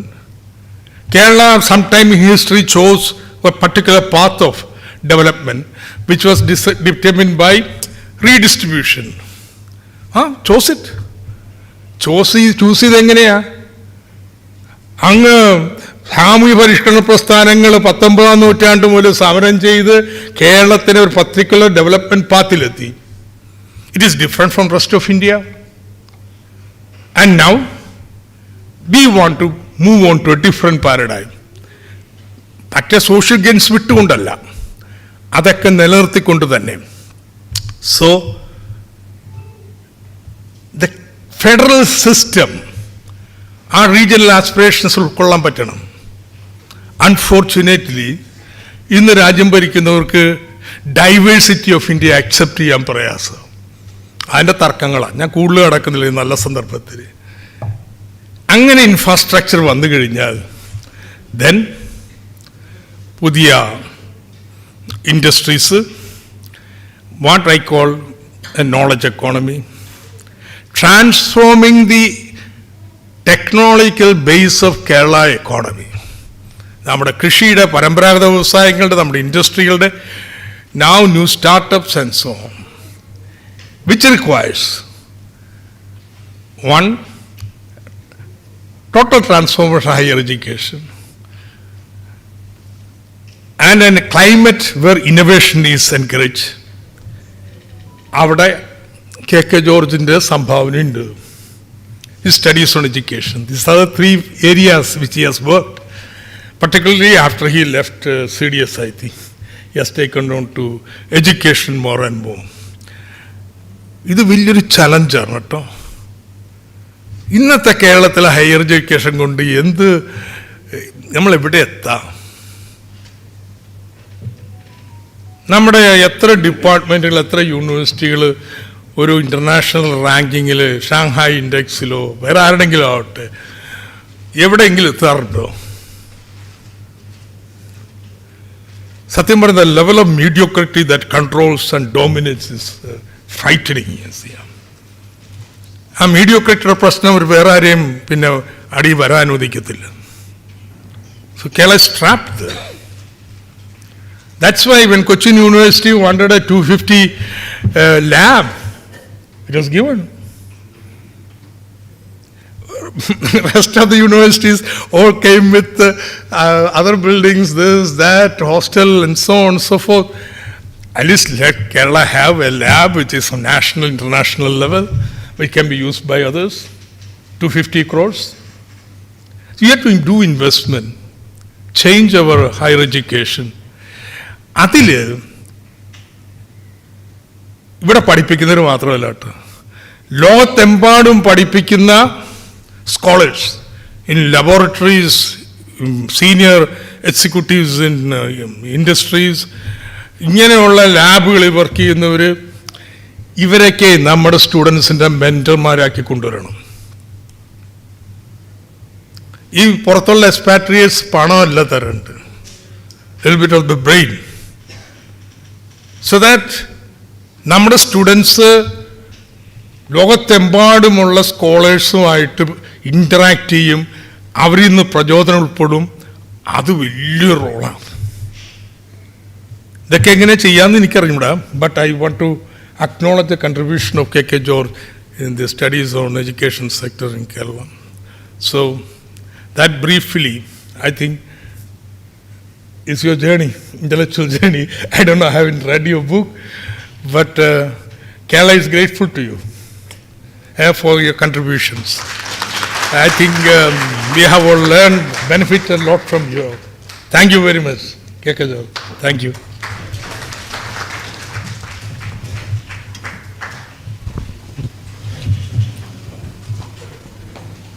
അടുത്തതായി ജോർജ് സാറിനെ ആദരിക്കുന്ന ചടങ്ങാണ്.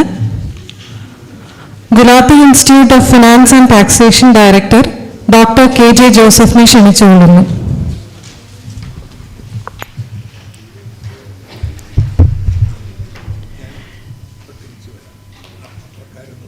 വേദിയിലും സദസ്സിലുമുള്ള മാഷ പോണോ? ഹലോ,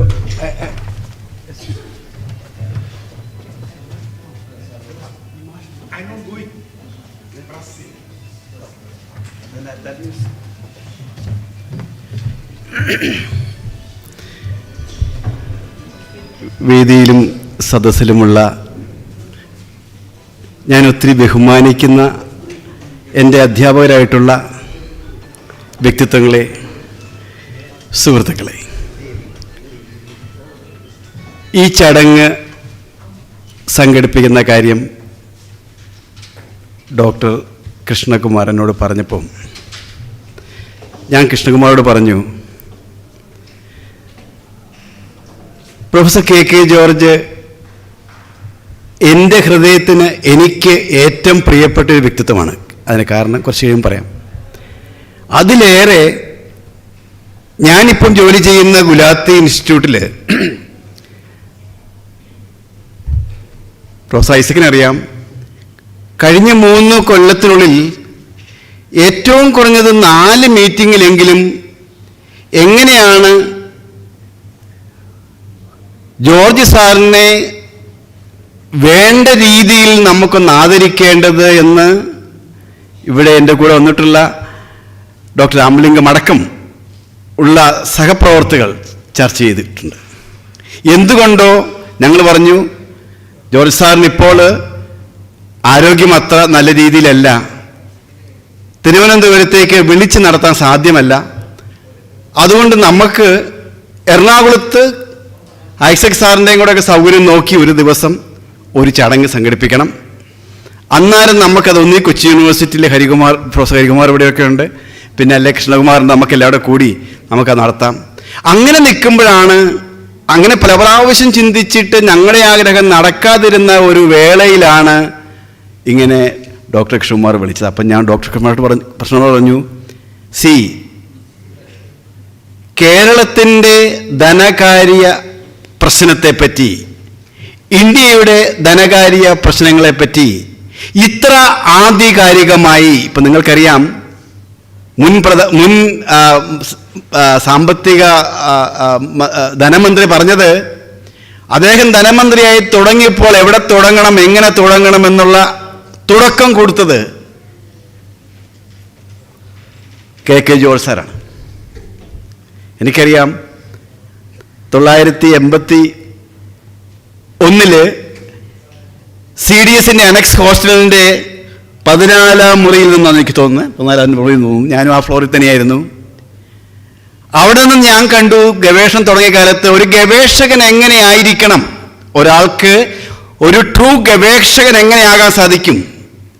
ഇന്ന് നമ്മൾ ജീവിക്കുന്നത് ഇഷ്ടംപോലെ PhD പ്രൊഡ്യൂസ് ചെയ്യുന്നുണ്ട്, ഇഷ്ടംപോലെ PhD പ്രൊഡ്യൂസ് ചെയ്യുന്നുണ്ട്. പക്ഷേ ഈ PhDക്കാരിൽ എത്ര പേര് ഗവേഷകനാണ്, എത്ര പേരൊരു സ്കോളറാണ്? എങ്ങനെ ഒരു സ്കോളറാകണം, അതിനുള്ള തപസ്യ എന്താണ്? രാവിലെ മുറിയിൽ കയറി കഴിഞ്ഞാൽ വൈകുന്നേരം 7 മണി വരെ ആകുമ്പോഴേക്കും അദ്ദേഹം മുറിയിൽ നിന്ന് ഇറങ്ങി വരുന്നത്. ഞാൻ MPhil ചെയ്യുന്ന സമയത്ത് കണ്ട കാര്യങ്ങളാണ്. ഒത്തിരി സിഗരറ്റിൻ്റെ മണവും വരും, ഇഷ്ടം പോലെ. എത്ര പാക്കറ്റ് എനിക്ക് അറിഞ്ഞൂടാ. ഞങ്ങളുണ്ട്, നമ്മളൊന്ന് വലിക്കുക. ഞങ്ങളുടെ അന്നൊക്കെ CDSൽ വൈദ്യനാഥൻ സാറൊക്കെ ക്ലാസ്സിലിരുന്നൊക്കെ വലിക്കും, ഞങ്ങളും വലിക്കും. മണ്ഡലമാണെങ്കിൽ ഞങ്ങളുടെ കയ്യിൽ നിന്ന് സിഗരറ്റ് മേടിച്ചുകൊണ്ട് പോകും. അതൊക്കെയാണ് അന്നത്തെ കാലം. It's A different story. അപ്പം ഞാൻ പറഞ്ഞു വരുന്നത്,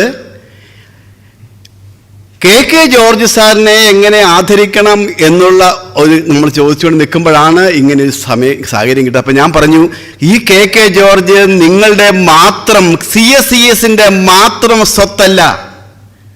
CSCSനെ KK ജോർജിനെ, പ്രൊഫസർ KK ജോർജിനെ ആദരിക്കുന്ന അദ്ദേഹം കേരളത്തിൻ്റെ, ഇന്ത്യയുടെ സാമ്പത്തിക പ്രശ്നങ്ങളെ സംബന്ധിച്ച് അദ്ദേഹം നടത്തിയ സംഭാവനകൾ നമുക്ക് കേരളത്തിൽ വികസനത്തെ പറ്റിയുള്ള ധാരണകൾ പൊളിച്ചെഴുതിയ രീതികളാണ്. ഇപ്പം നമ്മുടെ ഡോക്ടർ ഐസക് പറഞ്ഞു കഴിഞ്ഞു. അപ്പം അങ്ങനെയുള്ള ആളിനെ ആദരിക്കുന്നതിന് നിങ്ങൾ തന്നെ ചെയ്താൽ പോരാ. നമുക്ക് കൊച്ചിൻ യൂണിവേഴ്സിറ്റിയും ഞങ്ങളും ഉണ്ടാകും. പിന്നെ മറ്റ് അദ്ദേഹവുമായിട്ട് ബന്ധപ്പെട്ടുള്ള, എനിക്കറിയാം, by nature he is a person who can attract people in a very, very short span of time. And that unique capability, because of that, I am sure that there are number of people, number of organizations will be wanting to honor him, and let us make it as an occasion, so let us do it together. Thank you, Dr. Krishna Kumar, for providing Gulati Institute, for associating with you in this great event wherein the much lucidly and honestly and clearly written journey of our beloved Professor George is released today. Professor George, you are very close to all of us here, and as Dr. Thomas Isaac said, Kerala is thankful to you, and I must say that Gulati Institute, അദ്ദേഹത്തിൽ നിന്ന് എനിക്ക് പറഞ്ഞ നീണ്ടുപോയി. I am trying to be brief. I am also trying to wait. I am going to wait till, I don't want to speak till Professor T.M. Thomas comes back. But what I wanted to say is that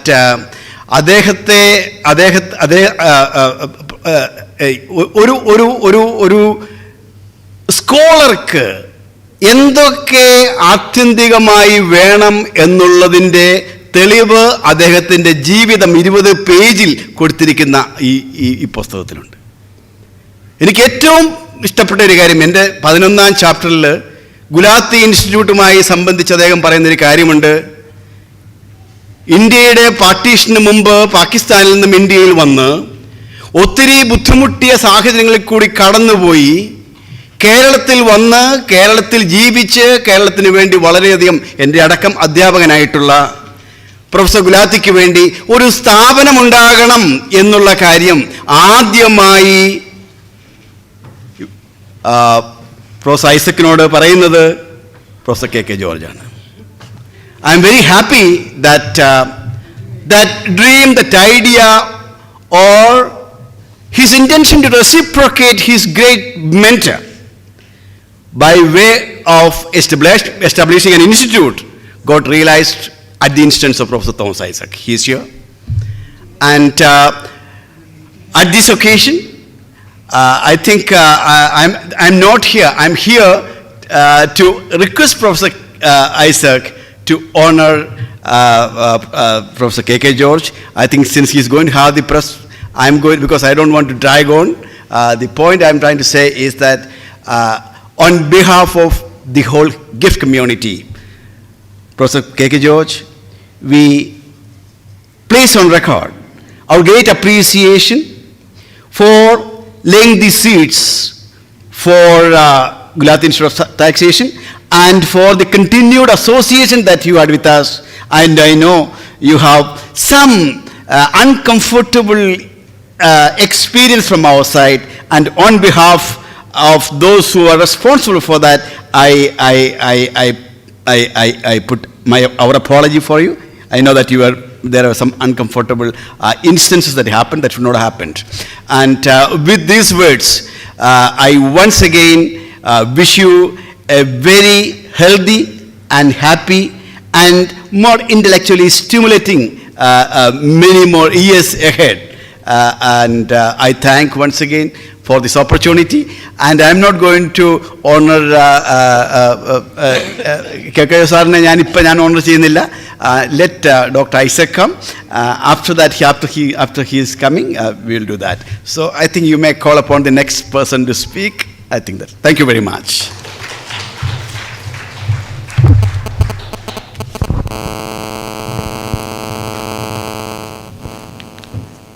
George സാറിനെ ആദരിക്കാനായി school of management studies CUSAT director professor Jagathi Raj സാറിനെ ക്ഷണിച്ചുകൊള്ളുന്നു.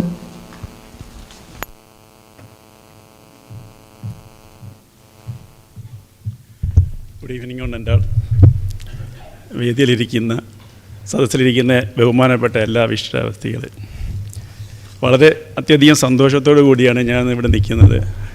എനിക്ക് സാറിൻ്റെ student ആവാനുള്ളൊരു ഭാഗ്യം ഉണ്ടായിട്ടുണ്ട്. അതുകൊണ്ട് ഇങ്ങനെയുള്ള ചടങ്ങിൽ പങ്കെടുക്കുന്നതിൽ ഒരു ജീവിതത്തിലെ ഒരു വലിയ ഭാഗ്യമായിട്ടാണ് ഞാൻ കാണുന്നത്. കൂടാതെ ഞാൻ കുറേ പഠിച്ചിട്ടുണ്ടെങ്കിലും ഞാൻ MBAക്ക് പഠിച്ച 2 വർഷമാണ് എൻ്റെ ജീവിതത്തിൽ ഏറ്റവും കൂടുതൽ എൻജോയ് ചെയ്തതും പഠിച്ചത്. എൻ്റെ കാരണമെന്ന് വെച്ചാൽ KK George sir, Poduval sir, അതുപോലെ Parameswaran sir, Sankaranarayanan sir, Mary teacher, അങ്ങനെ ഒരുപാട് നല്ല സാറന്മാരെ ക്ലാസ് അറ്റൻഡ് ചെയ്യാനും ഒരുപാട് നോളജ് അക്വയർ ചെയ്യാനും എനിക്ക് പറ്റിയിട്ടുണ്ട്.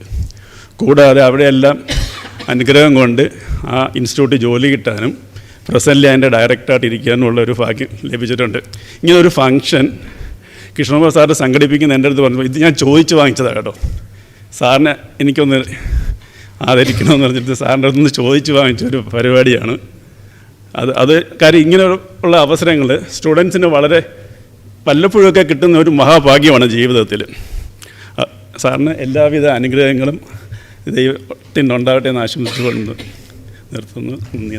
കൂടാതെ എൻ്റെ പേരിലും ഞങ്ങളുടെ SMS എല്ലാ ഫാക്കൽറ്റി മെമ്പേഴ്സിൻ്റെ പേരിലുള്ള ആശംസകളും ഈ അവസരത്തിൽ അറിയിച്ചു കൊടുക്കുന്നു sir. Thank you very much.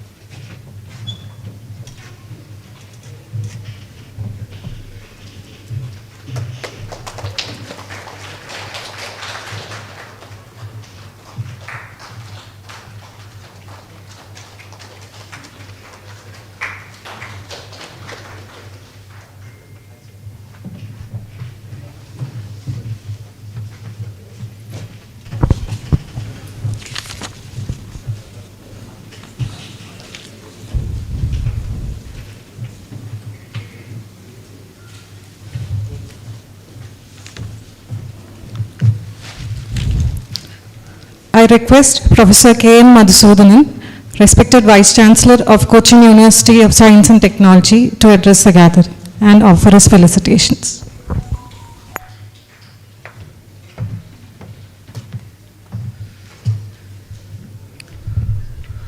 ഇന്നത്തെ വിശിഷ്ട വ്യക്തി പ്രൊഫസർ KK ജോർജ്, വേദിയിലും സദസ്സിലുമുള്ള മറ്റ് ആദരണീയരായ വ്യക്തിത്വങ്ങൾ, പ്രിയമുള്ളവരെ, കൊച്ചി ശാസ്ത്ര സാങ്കേതിക സർവകലാശാലയെ സംബന്ധിച്ച് വളരെ സന്തോഷകരവും അഭിമാനകരവുമായിട്ടുള്ള നിമിഷങ്ങളിലൂടെയാണ് നമ്മളിപ്പോൾ കടന്നു പോകുന്നത്. നമ്മുടെ സർവകലാശാലയെ മുന്നിൽ നിന്ന് നയിച്ചിട്ടുള്ള അതിൻ്റെ വിസിബിലിറ്റി ദേശീയ തലത്തിലും അന്തർദേശീയ തലത്തിലും എത്തിക്കുന്നതിന് വളരെയധികം സഹായിച്ചിട്ടുള്ള വളരെ ആദരണീയനായ അക്കാഡമീഷ്യൻ എന്നുള്ള നിലയിൽ ആണ് നമ്മൾ ജോർജ് സാറിനെ കാണുക. ജോർജ് സാറ് അദ്ദേഹത്തിൻ്റെ അനുഭവങ്ങൾ, വ്യക്തി ജീവിതത്തിലെ അനുഭവങ്ങൾ, അതുപോലെ തന്നെ അദ്ദേഹത്തിൻ്റെ അക്കാഡമിക് ജീവിതത്തിൽ, പ്രൊഫഷണൽ ജീവിതത്തിൽ ഒക്കെയുള്ള അനുഭവങ്ങൾ വളരെ ഭംഗിയായി ചടുലമായ ഭാഷയിലൂടെ അവതരിപ്പിച്ചിട്ടുള്ള ഒരു പുസ്തകം. അത് സർവകലാശാലയെ സംബന്ധിച്ചും വളരെ പ്രാധാന്യമർഹിക്കുന്നതാണ്.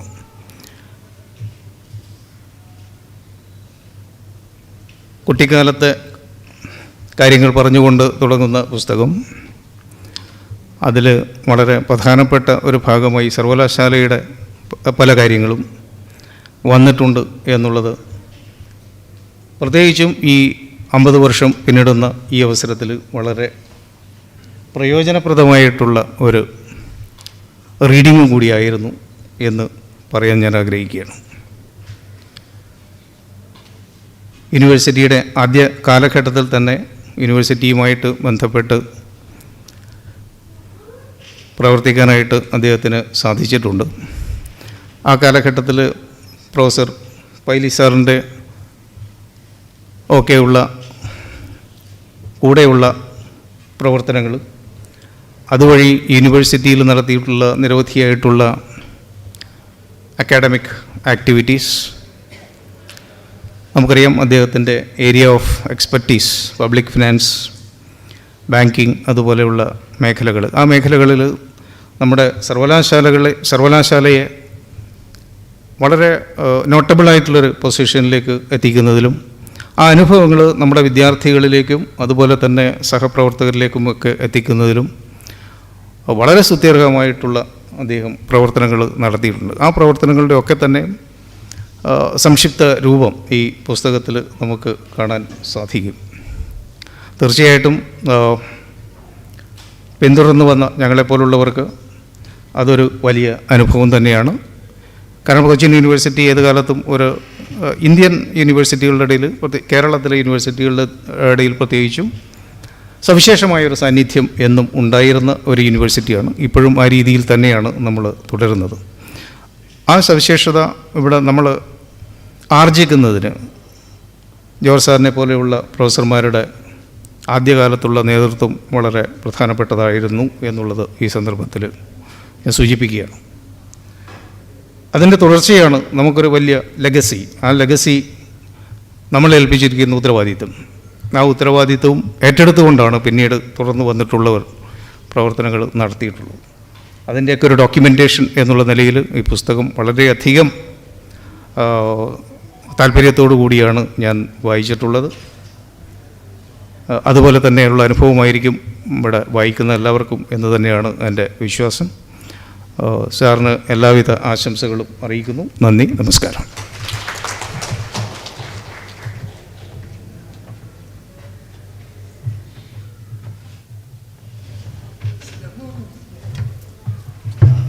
Could you please?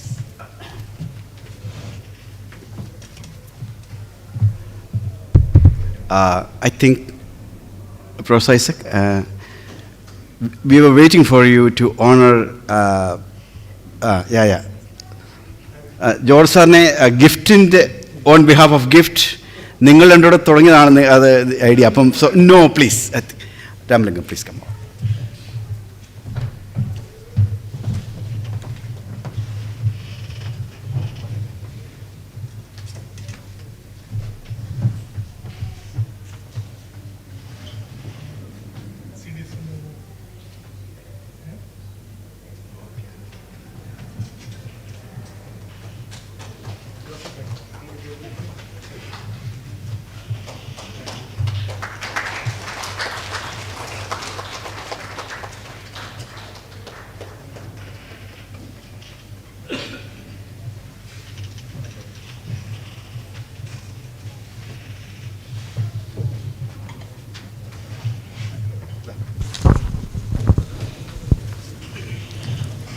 May I now request Professor P.R. Pudwal, former Director of SMS CUSAT, to offer his felicitations.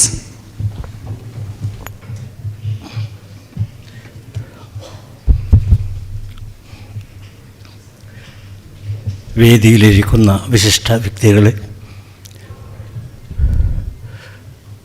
ബഹുമാന്യ പാർട്ടിസിപ്പൻസ്, എൻ്റെ സുഹൃത്തും സഹപ്രവർത്തകനുമായ ഡോക്ടർ കെ ജോർജ്,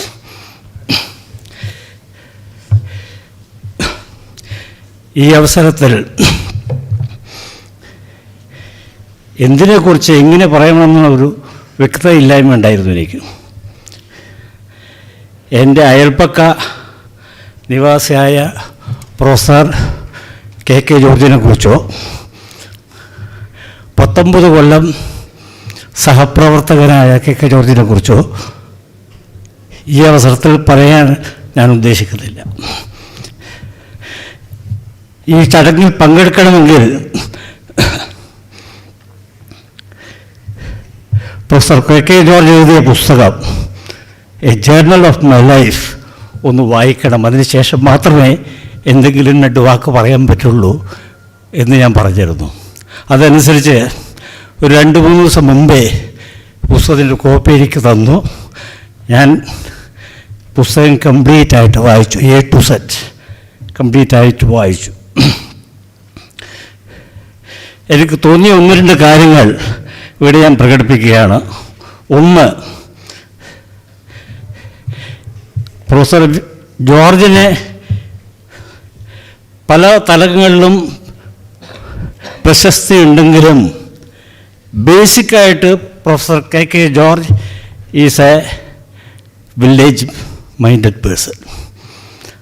ഒരു ഗ്രാമത്തിലെ കർഷകൻ്റെ മനോഭാവം ഇപ്പോഴും മനസ്സിലുണ്ട്.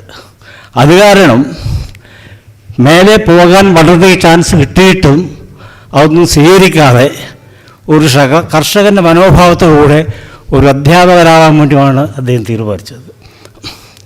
രണ്ടാമതൊന്ന്, അദ്ദേഹം ഒരു റിയൽ ഗവേഷകനാണെന്ന് ഈ പുസ്തകം തെളിയിക്കുന്നു.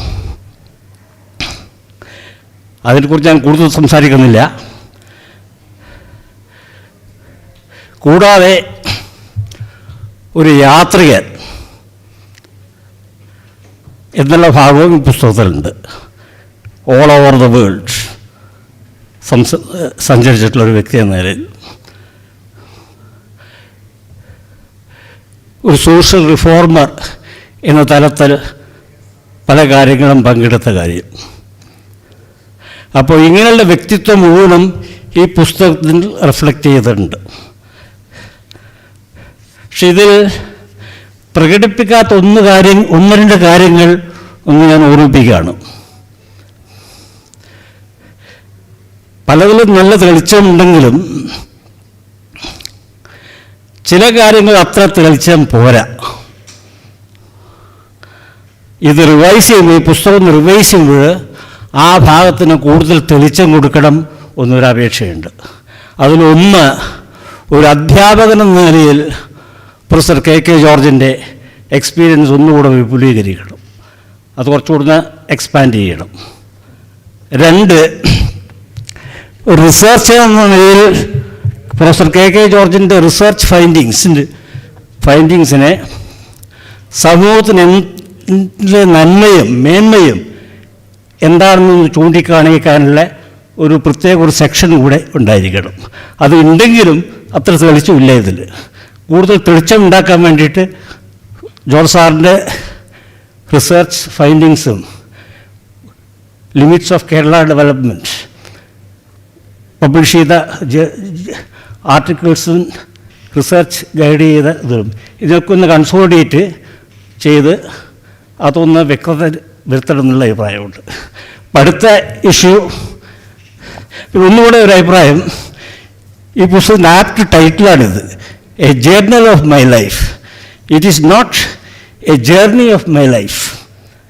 A journey of my life എന്നല്ല, ജേർണൽ ഓഫ് മൈ ലൈഫ് എന്നാണ് ടൈറ്റിൽ. ഈ ടൈറ്റിൽ വളരെ ആപ്റ്റാണെന്ന് എനിക്ക് തോന്നുന്നു. കാരണം ഈ പുസ്തകം മുഴുവൻ വസ്തുതാ വിവരണമാണ്. ഒരു ഇമോഷണൽ ഇൻവോൾവ്മെൻറ്റ് അത്ര പ്രകടിപ്പിക്കാൻ സാധിച്ചിട്ടില്ല. അതിന് കാരണം സ്വന്തമായിട്ട് എഴുതുമ്പോഴേ കൂടുതൽ എമോഷണൽ എക്സ്പ്രഷൻ കൂടുതൽ വരുള്ളൂ. അത് പറഞ്ഞ് വേറെ ആൾ എഴുതുമ്പോൾ അതിൻ്റെ ആ ഇൻറ്റൻസിറ്റി ഒന്ന് താഴോട്ട് പോകും. അതുകൊണ്ട് സാധാരണ ഓട്ടോബയോഗ്രഫിയിൽ വരുന്ന ചില തകരാറുകളൊന്നും ഈ പുസ്തകത്തിൽ സംഭവിച്ചിട്ടില്ല. ഒരു വസ്തുതാവിവരണം ആണ് കൂടുതലുള്ളത്. ഇനിയും ഇങ്ങനെയുള്ള പുസ്തകങ്ങൾ എഴുതാൻ എൻ്റെ സുഹൃത്തിന് ആരോഗ്യം ഉണ്ടാവട്ടെ എന്ന് ഞാൻ പ്രാർത്ഥിക്കുന്നു. Thank you.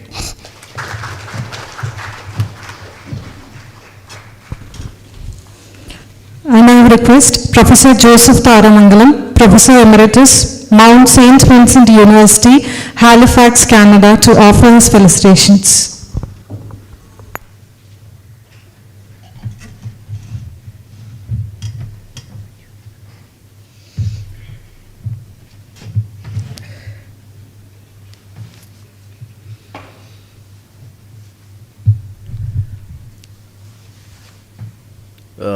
Dear Professor K.K. George, all the other guests here, I am here accidentally. I am in transit, just came from Canada a few days ago on my way to Cochin, where I have an appointment as Ayyankali Chair at the Mahatma Gandhi University. Through my friend Jose Chatugulam, George heard I was here, and I got an invitation from George and Krishna Kumar. Thank you so much for inviting me. I am delighted to be part of this. I was asked to say a few words in 2 minutes, and I will try to do that. I first met K.K. George accidentally again in my city in Halifax, Canada. I heard that there was an Indian professor visiting university next to me, St. Mary's University, and I went to a session, I think it was a seminar, and he was there with another person, I think his name was Rajasenan. And then we became friends. He came to my house several times. And it was also, again, a coincidence. That was the time, I had been doing research in Kerala, even though I settled in Canada. I had done research on agrarian conflict and so on. And I was just moving to the study of the Kerala model of development.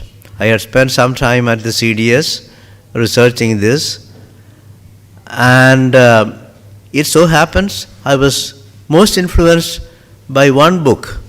I don't know if the book was still released, but I had a privilege to read something, maybe a draft, that is Limits to the Kerala Model of Development by K.K. George.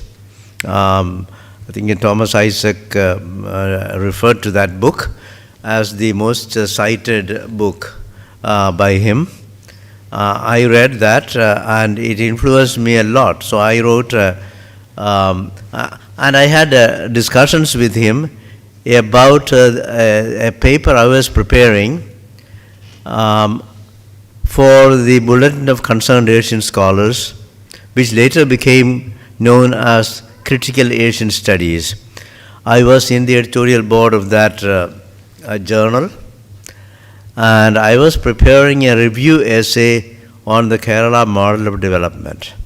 The editor of that journal suggested that I should not be writing a review essay. Instead, let's have a debate on the Kerala model of development. So we did that.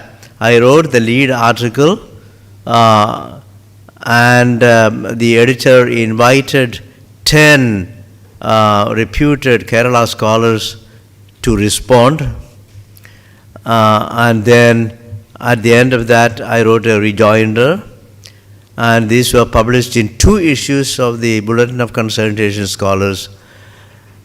And among the people who responded were, of course, noted Kerala scholars, including some American scholars, Richard Frank and what's his name, Patrick Heller, etc. And lo and behold, one of the respondents was K.K. George. So he wrote, I think one of the best responses that I liked, partly because he was supportive of my argument, although very nuanced kind of response. So that's the time I began to be friends with K.K. George, and later we met again at CDS. So it's been now many, many years. I think it was in 1996, if I'm not mistaken, 1996, 97, when we first met. Let me just say this, K.K. George is a very accomplished scholar.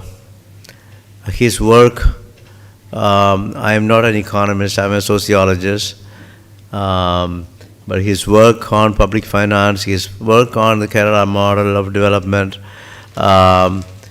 etc. I think he has made a significant contribution to these fields of studies. He is not just a scholar, he is also an institution builder, which is something very challenging. I don't think I could ever dream of doing such a thing. He's an institution builder, all the while also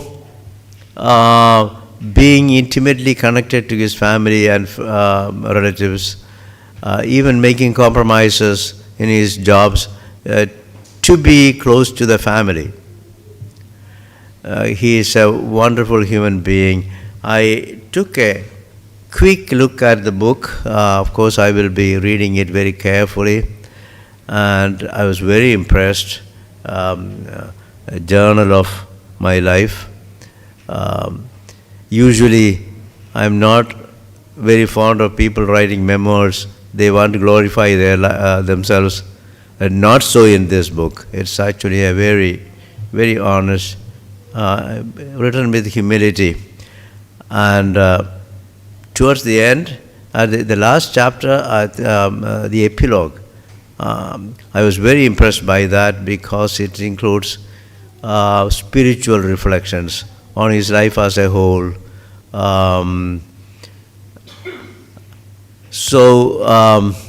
I won't prolong what I have to say. Thank you so much for inviting me to be here.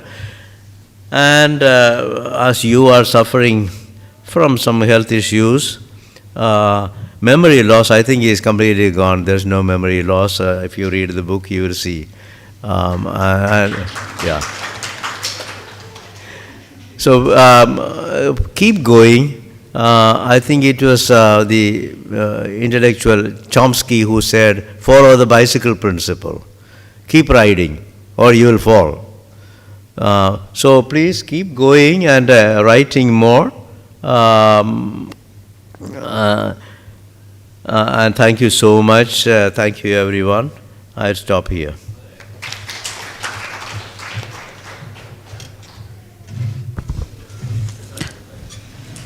May I now request Sri C.J. George, Managing Director, Geojet Financial Services Limited, to offer his felicitations.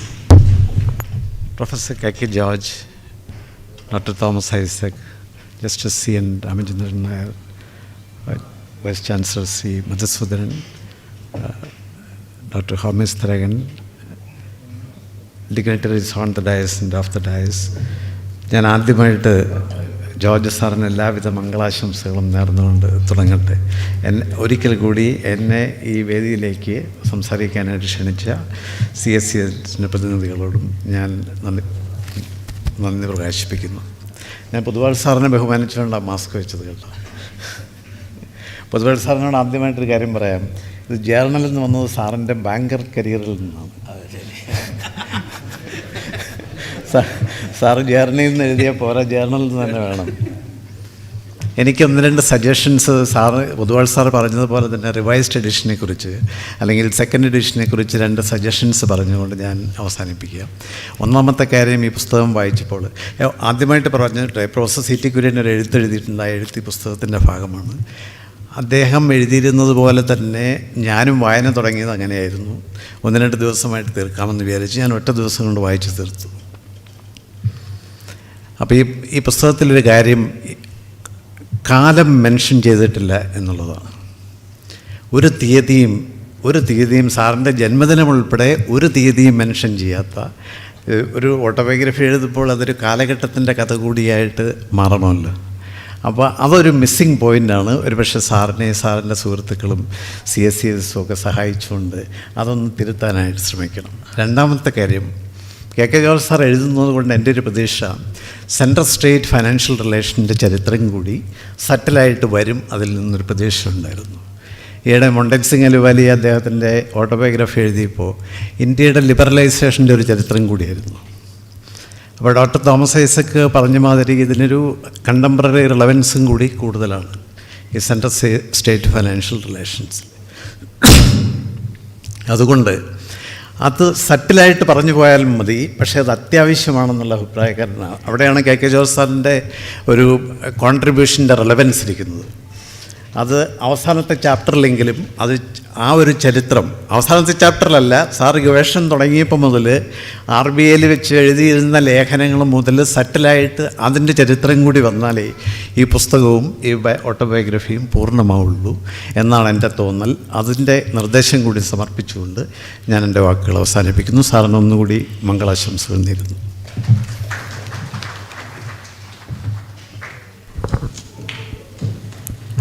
I now request Sri P.T. Thomas, former Chairman and Managing Director, FACT, to offer his felicitations.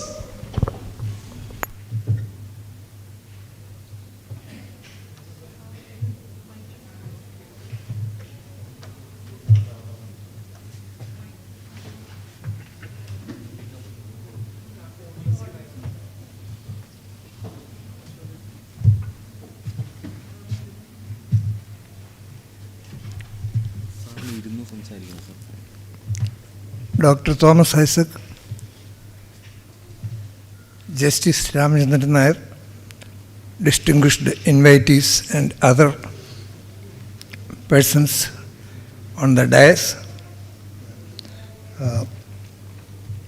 My association with Dr. George, at that time he was not Dr. George, just George, starts with our days in UC College, where we met sometime in 1957.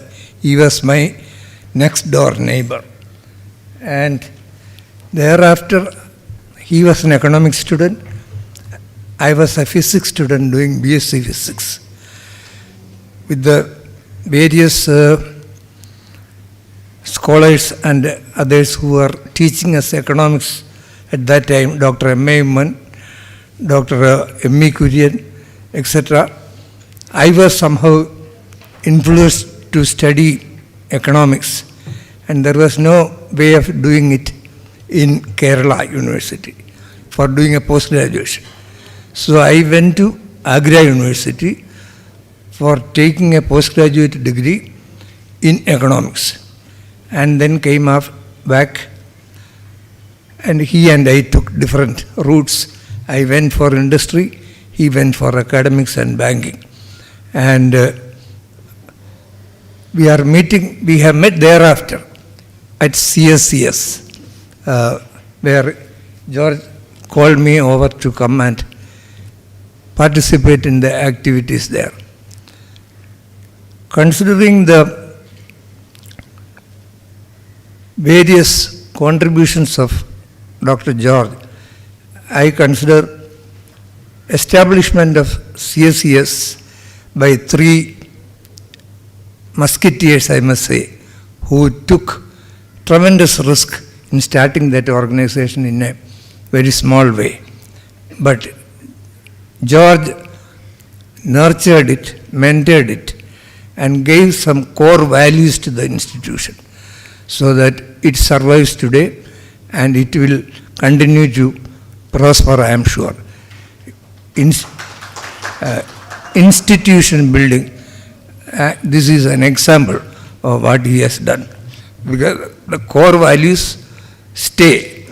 George may not be there tomorrow, but I am very happy to notice that Ajit and his colleagues are following the core values and trying to go on that basis. When he mentioned to me that he is going to write a book, biography, I just wondered how he will write a biography, because I was thinking that what are the areas? He said village, Vengur, because I know about Vengur even earlier because he was next door neighbor in college.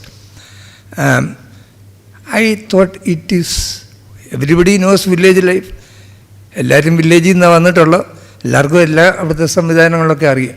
But he wrote it in a poetic discourse. He has given a poetic discourse of rural life. Somebody said that there was that autobiographical factor is not visible, but in the whatever he has written, there is an underlying nuanced autobiographical story going on, especially about the village life. And he went back to agriculture. Incidentally, I also have continued to do some agriculture. George came out, liquidated his property and went back. I still hang on. So the experience he has narrated has absolute parallel. The Periyar Valley irrigation project came. ജോർജിൻ്റെ വീട് അത് പുരയുടെ അത് രണ്ടായിട്ട് മുറിച്ചു. ഒരു താഴത്തെ ഭാഗത്താണ് ജോർജിൻ്റെ ആൻസസ്ട്രൽ കിണറുള്ള. ഇത് വന്നപ്പം കനാൽ വന്നപ്പം പറഞ്ഞു ജോർജ് കിണറ്റിൽ നിന്ന് വെള്ളം എടുക്കാൻ മോട്ടർ വെക്കാൻ നോക്കി. അപ്പോൾ അതിനെയും ആര് നേരത്തെ പറഞ്ഞ പോലെ 100 പെർമിഷനുമാണ്. പോയി കഴിഞ്ഞപ്പം ഇറിഗേഷൻ ഡിപ്പാർട്ട്മെൻറ്റ് പറഞ്ഞു തനിക്ക് തന്നെ കിണറ്റിൽ നിന്ന് വെള്ളം എടുക്കാൻ നോക്കില്ല. കാര്യം എന്താണെന്ന് വെച്ച് കഴിഞ്ഞാൽ ഇത് മേലെ കൂടെ കനാൽ പോകുന്നു, കനാലിലെ ഉറവ വെള്ളമാണ് ഈ കിണറ്റിൽ കൂടെ വരുന്നത്, അതെടുക്കാൻ നോക്കില്ല എന്ന് പറഞ്ഞ് he struggled for a few years and then finally gave up this pumping water from that. This is a consequence of development. Whether it is Mulavugad or some other place, or now this eco-sensitive area issues, ultimately how it affects the micro level individual is something to be assessed, which I could see from his biography. Then another thing, 1 or 2 other things I will quote about this thing. He says when he goes there, his caretaker just disappears. It happens to me every time. I take his permission and go to my property. But when I drive 110 kilometers and reach there, fellow will not be there. He will say, Marippu, Kalyanam, എന്തെങ്കിലും കാര്യം പറഞ്ഞാൽ ആൾ സ്ഥലം വിടും. So nothing happens. Then his neighbour, your cousin is there. He lets his cattle on to your property. He has written it in his book. It is ditto with me. When I go there my cousin's cattle is in the grazing on my crops which I have done. തെങ്ങൊക്കെ കുഴിച്ച് വെച്ചൊക്കെ 3-4 കൊല്ലമായി ഇത് വരുമ്പോൾ അതിൻ്റെ മണ്ട കടിച്ചുകൊണ്ട് പോകും. So you cannot complain. So that is absolutely a comparable thing. And now the situation has gone ulta. Now the landowner is dependent on the worker. Earlier the worker was dependent on the landowner for money, short-term help, this, that, food. Now it has turned out ulta. You have to be at his mercy. Wage he determines, time he determines, and varuna ponnu ennallathu he determines. So the agrarian relationship has changed in the village. Now, George's main contributions that I have seen are: one is establishment of CSES, second is the study on Kerala model of development. There were various murmurs earlier also among the, let me say, the rightists or the industrials or that kind of people, that this Kerala model is not sustainable. But there was no research to back it or to bring it out to public view. George has done a remarkable work in statistically supporting the vague ideas of others. I don't say that he supported others, but concretized it and brought out, and then came to public life attention by the intervention of people like Amartya Sen and others, and it became a nationally and internationally discussed topic. That is the second contribution that I would acknowledge.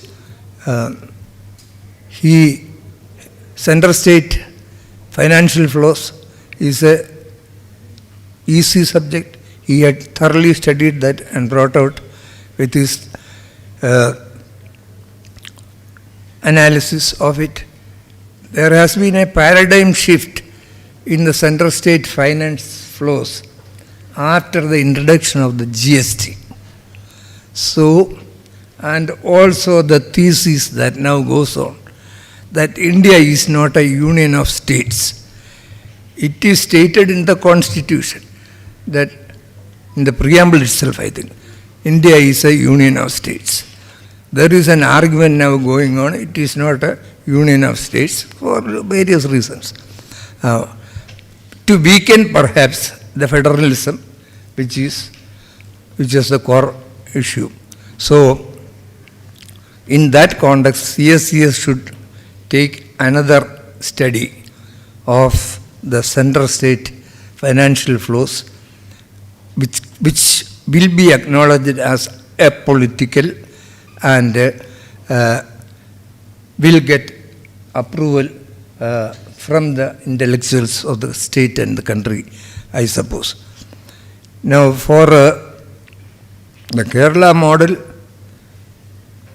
was not wealth creating, it was distributive. Wealth creation was nowhere in the picture. So, whatever industries we had collapsed and gone. And whether the model was political or economics based, I have my doubt. Dr. Thomas Isaac was not clear on that, he did not touch.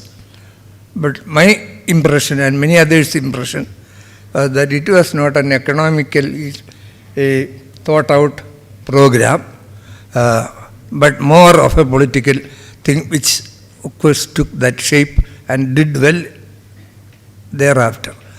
And then another conclusion which not thought that is going on is that because it was a social infrastructure was created, health, education, etc., our people got muscular and healthy and intellectually bright and all, and they went to Middle East, and that supported further development. I want to ask whether they went to Middle East because of that or because they did not get a job here. Whether there was no job opportunities here. Therefore they went to Middle East. It was not as though that we studied BSc and so we will go to Middle East and work in the desert. 2.27 lakh crores is the remittance, I think last year or something, to Kerala. This has come out of the sweat and tears of our NRIs. So, it is that they were the beast of burden for this Kerala model of development. I am using rather strong words, but I hope you will understand the sentiments behind what I am saying. So also for the agriculture sector in Kerala, the farmers were the beasts of burden. George narrated his story. I mentioned something about my story. Even today, multiple reasons. Price of commodities, ASCN, Karar. At the moment, as I am speaking, this coconut, edible oil is being imported in large quantities. And the agencies who import are well known. At least one has become India's number one richest man, number two richest man. So, this is also, but it is hitting the Kerala farmer. His coconut price has come down. We do not see any move from the state side to arrest that. So I said that much only to say that the farmer is still the beast of burden. So I do not want to continue with this further. I wish George all success in his future efforts and all success for CSCS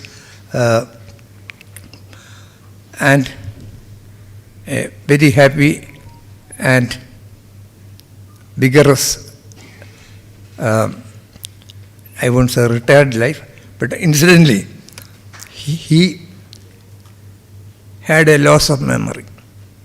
I had a stroke. I was on ventilator for 6 days. I came out, but I had no loss of memory. Luckily, because of that, I did not write a book.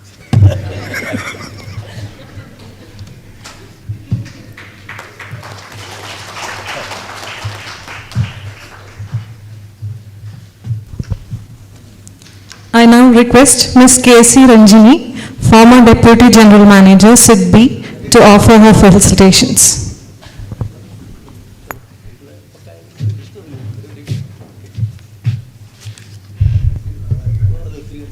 I'll be very brief. Dear George sir, Podwal sir, Shankar Narayan sir, and so many of my friends here, dignitaries on the dais, off the dais. I'll be very brief because we're coming to the end of the program. It's my delight to be here in my alma mater. It's very emotional, though the book is not very emotional. I'm very emotional about standing here, thanks to CSCS. And I'm one of the very few students who still hold dear the MBM degree, Master of Bank Management. And I'm very proud of that degree and what it contributed to me and to the banking sector.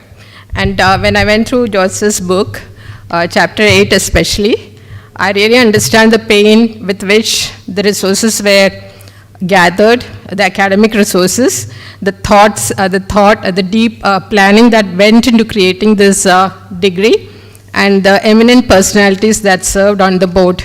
So maybe three decades later, maybe it's too late, but I really want to thank the university and the Professor George and many other faculty members, the then director, all these people who put in that effort to create that course. I really thank you for that, sir.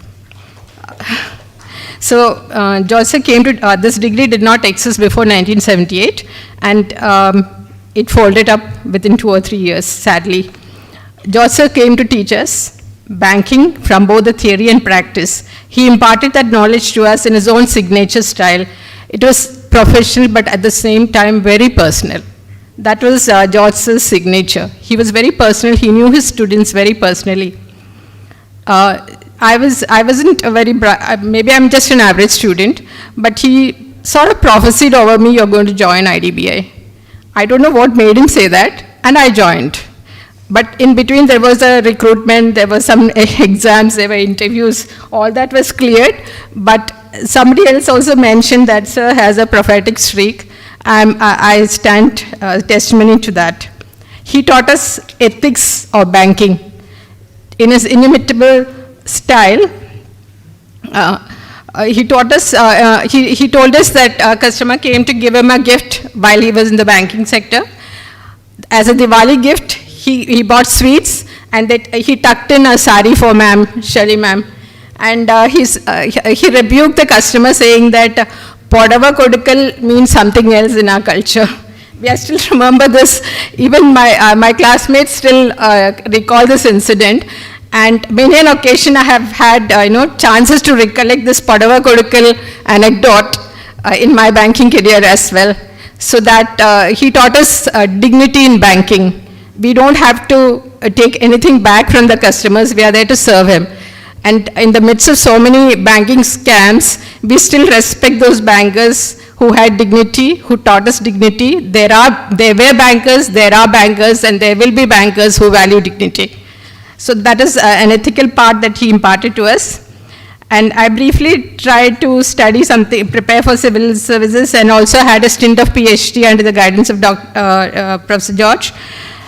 the kindness of George sir is, he just gave me access. I don't know how he managed it, but he made the librarian give me all the books that I wanted to refer. I could carry 15, 16 books back home and read it and return it. I don't know how he managed it, when I don't know what provision, but I still remember with great gratitude the special provisions he made for me as a research student. The topic of research was about regional disparities in the flow of banking resources. Too heavy for an young student who has not seen the door of banking sector at that point of time. And I do still remember he connected me to Dr. C. Rangarajan, the then Deputy Governor of RBI, and I was arguing with him on this subject. And Dr. Rangarajan listened to me patiently only because I was a student of Professor George, not because of anything that I had to say about the topic. As I studied deeply and I started imbibing the depth of knowledge, and I was so overwhelmed by it that I realized that I just couldn't, hold on to a PhD in my own right. It was I don't deserve that, and I gave it up. But I want to tell you, sir, that though that would have been a disappointment, I want to just say that I have compensated by applying all that I imbibed under the MBM program while creating the framework for the rollout of microfinance program of SIDBI. Every bit of foundational knowledge was applied in virtually creating a new subsector for the banking industry, but for the foundation that was laid by the MBM degree at Cochin University, the overall exposure received during the PhD stint, I would not have had the confidence to argue for policy changes at the board levels of SIDBI. So this is something I really want to acknowledge, and I want to give credit to the university for what has contributed to the student. And I heard some of the speakers saying that we don't produce world-class maybe with that caliber of students, but then whatever we have been taught, we have applied to the best of our knowledge, and it has created changes in the lives of 6 crore families in India, living low-income families in India, taking them on the first step of financial inclusion by the formal banking sector. So whatever efforts was done by the Cochin University and our faculty members, I really want to say that it has made a significant impact on this nation. It is not recorded, it is not studied, but sir is an institution builder, so everybody knows those who build the institution. It is all, it goes below the radar. But there is a lot of developments which go below the radar, and I'm grateful for all that he has done. And sir has mentioned many times in the book the presence of the angel of the Lord during many instances in his life.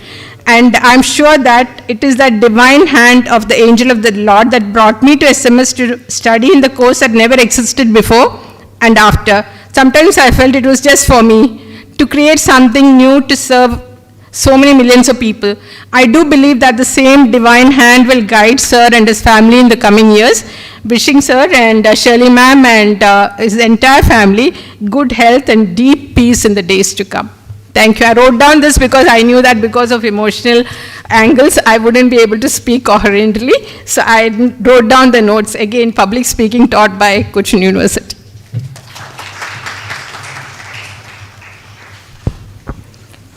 May I now request Sri Johnny, Publications Manager of Current Books, to offer his felicitations.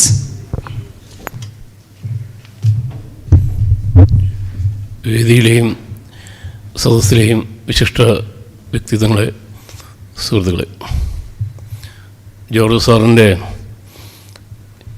ഈ പുസ്തകം പ്രസിദ്ധീകരിച്ചത് current ബുക്സിനെ സംബന്ധിച്ചിടത്തോളം ഒരു നിമിത്തമായിട്ടാണ് ഞാൻ കാണുന്നത്. Current ബുക്സിൽ ഞാൻ ജോലി ചെയ്യുന്ന 99 കാലത്ത്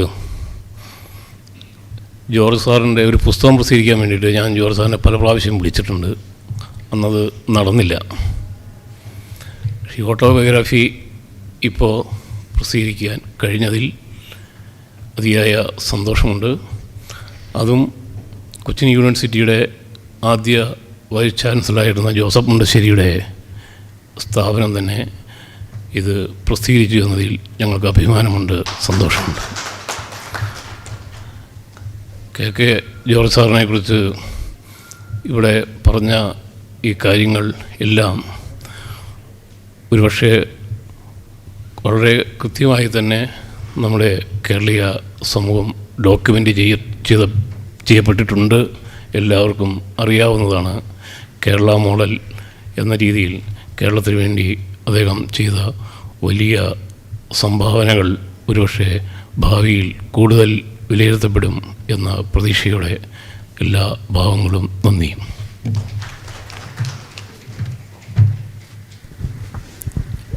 May I now request Sri K.P. Sethunath, Executive Editor, The Malabar Journal, to offer his felicitations.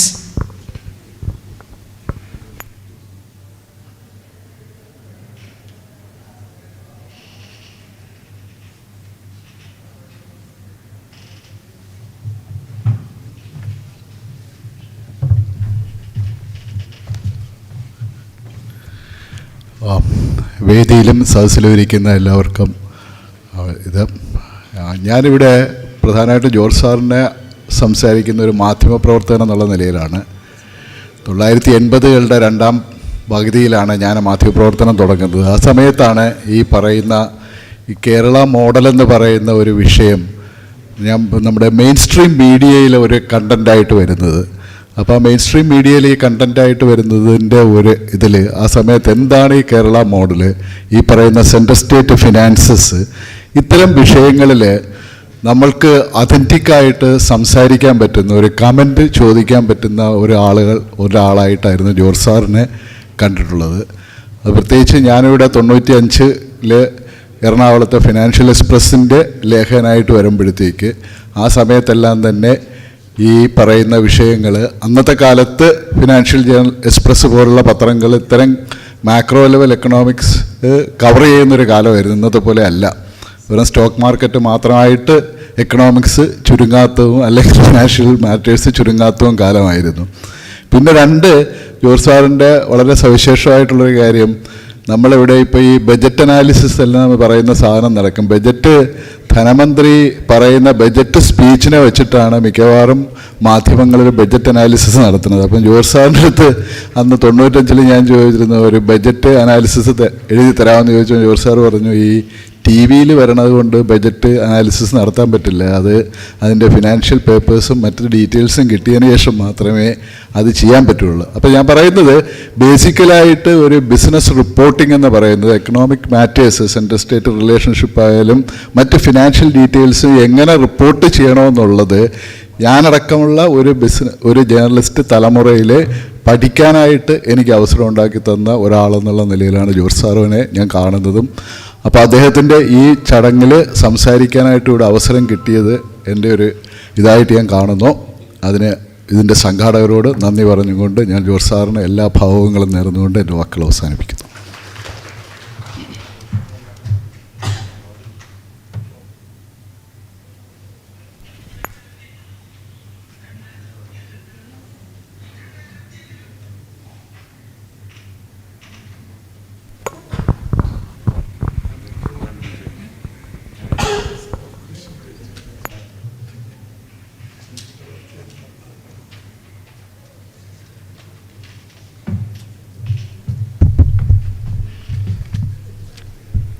Respected George sir, dignitaries on and off the dais, Shirley ma'am, George sir and the family, all invited guests, friends.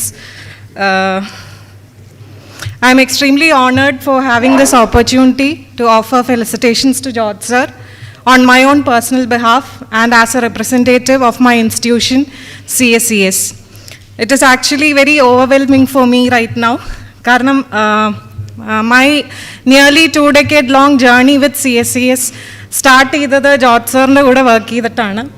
That was way back in 2004. I had just completed my MA. Seeing someone whose book I had read during my MA years in front of me in the interview panel was very overwhelming, scary.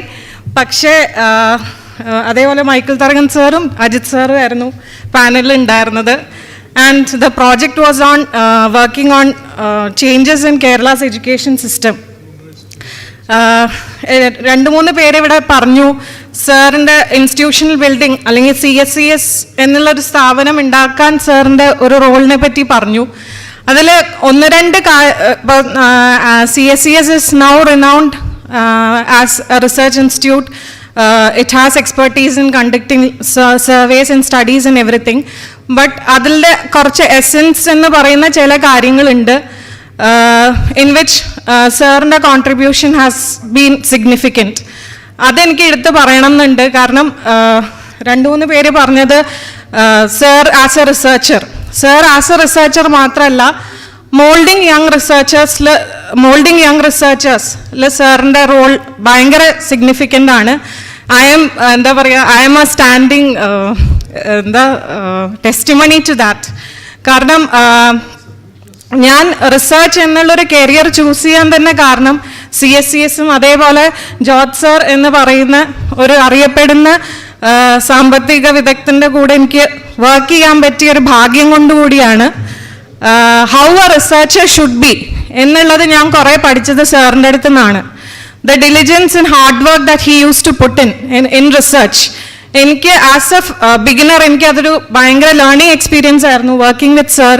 കാരണം sir രാവിലെ വന്ന് good morning പറയുമ്പോഴാണ് നമ്മൾ alert ആവുക to start working.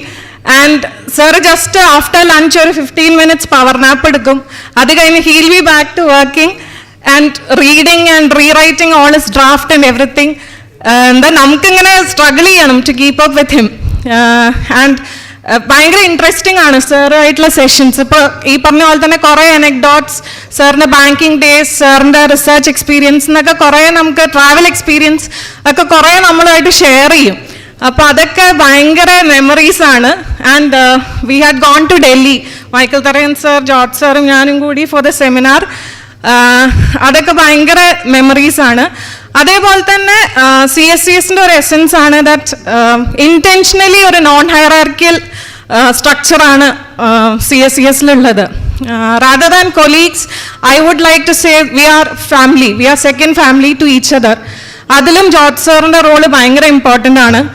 Sir എല്ലാവരെയും തുല്യരായിട്ടും സമപ്രായക്കാരായിട്ടും ഒക്കെയാണ് sir നമ്മളെ കാണുക. ലൈക്ക് എടോ എന്താ വിശേഷം എന്നൊക്കെ ചോദിച്ചിട്ടാണ് സാറ് സംസാരിക്കുക. അപ്പോൾ തന്നെ നമുക്ക് ആ ഒരു ഐസ് ബ്രേക്കിംഗ് ആദ്യമേ തന്നെ നടക്കും. അപ്പോൾ അതൊക്കെ ഭയങ്കര, അതുകൊണ്ട് തന്നെ ഭയങ്കര ഇൻഫോർമലായിട്ടാണ് CSCS മോൾഡ് ചെയ്യപ്പെട്ടിട്ടുള്ളത്.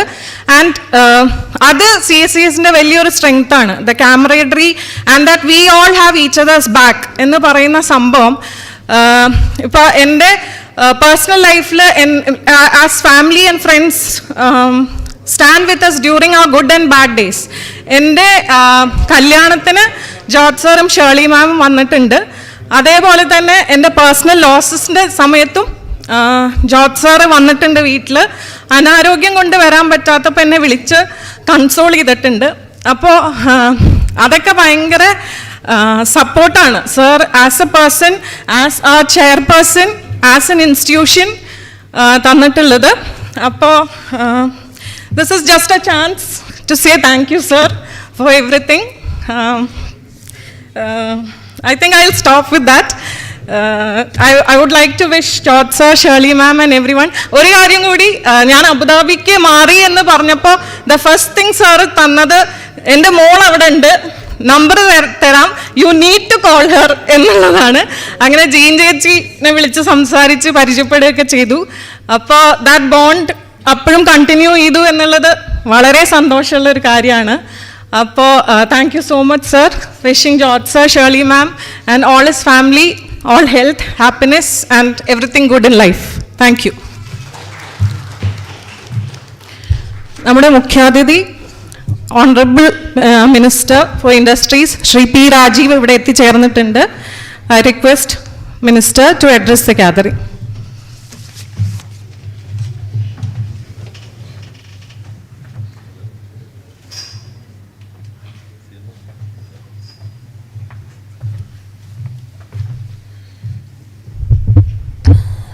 വേദിയിലും സദസ്സിലുമുള്ള ആദരണീയരെ, പിന്നെ ഇന്നത്തെ മുഖ്യ താരമായിട്ടുള്ള ജോർജ് സാർ, സുഹൃത്തുക്കളെ, ഇന്ന് കുറേയേറെ പരിപാടികൾ ഉണ്ടായിരുന്നതുകൊണ്ടാണ് സമയത്തിന് എത്തിച്ചേരാൻ കഴിയാതെ പോയത്. അപ്പോൾ അതിന് ഞാൻ ക്ഷമ ചോദിക്കുന്നു. ഏറ്റവും കുറച്ച് പ്രസംഗിച്ച് വൈകിയതിനോട് നീതി പുലർത്താം. ജോർജ് സാറിൻ്റെ ആത്മകഥ ജേണൽ ഓഫ് മൈ ലൈഫ്, ഞാനിപ്പോൾ ഇങ്ങോട്ടുള്ള ഇന്നത്തെ യാത്രയിൽ കിട്ടിയ ഇടവേളയിൽ വണ്ടിയിലിരുന്ന് ഇങ്ങനെ ഓടിച്ചു നോക്കി. ലോകത്ത് ഇതിനു മുൻപുണ്ടായിട്ടുണ്ടോയെന്നറിയില്ല, ന്യൂറോളജിസ്റ്റ് അഡ്വൈസ് ചെയ്തിട്ടൊരു ആത്മകഥ എഴുതിയത്. ന്യൂറോളജിസ്റ്റേ സാറേ, എന്തായാലും ആ ന്യൂറോളജിസ്റ്റിന് പ്രത്യേക ഒരു അവാർഡ് കൊടുക്കണം, അല്ലെങ്കിൽ നമുക്ക് ഈ ആത്മകഥ ഇത്രയും ഭംഗിയായി കിട്ടില്ലായിരുന്നു. പിന്നെ രണ്ടുപേരെ അദ്ദേഹം പരാമർശിച്ചിട്ടുണ്ട്. ഒന്ന് ഡോക്ടർ പോൾ കലാനദിയുടെ പുസ്തകം ബ്രീത്ത് ബിക്കംസ് എയർ. ഞാൻ വളരെ നേരത്തെ വായിച്ച പുസ്തകം, പക്ഷേ അതിന് ആ പുസ്തകത്തേക്കാൾ ഉള്ളടക്കത്തേക്കാൾ എനിക്ക് പോൾ കലാനദിയുടെ പ്രൊഫൈൽ ഞാനിപ്പോൾ ഓർക്കുന്നുണ്ട്. BA English literature, MA English literature. അത് കഴിഞ്ഞിട്ട് 30ാമത്തെ വയസ്സിലാണ് പുള്ളി MBBS എടുക്കുന്നത്. ഇംഗ്ലീഷ് ലിറ്ററേച്ചറിൽ പോസ്റ്റ് ഗ്രാജുവേഷൻ കഴിഞ്ഞ് കേംബ്രിഡ്ജിൽ പോയി, അവിടെ നിന്ന് മെഡിസിൻ കഴിഞ്ഞ് പിന്നെ ഏലിൽ പോയിട്ട് 30ാമത്തെ വയസ്സിൽ MBBS എടുത്തിട്ടാണ് പിന്നെ ന്യൂറോ സർജറിയിൽ കുറച്ച് കാലം കിട്ടിയുള്ളൂ. അപ്പോഴേക്കും അദ്ദേഹം മരണപ്പെടുകയാണ് ചെയ്തത്. അത് ഒറ്റ ഇതിൽ തന്നെ നമുക്ക് വായിച്ച് വല്ലാതെ വായിപ്പിക്കുന്ന പുസ്തകമാണ് ബ്രീത്ത് ബിക്കംസ് എയർ.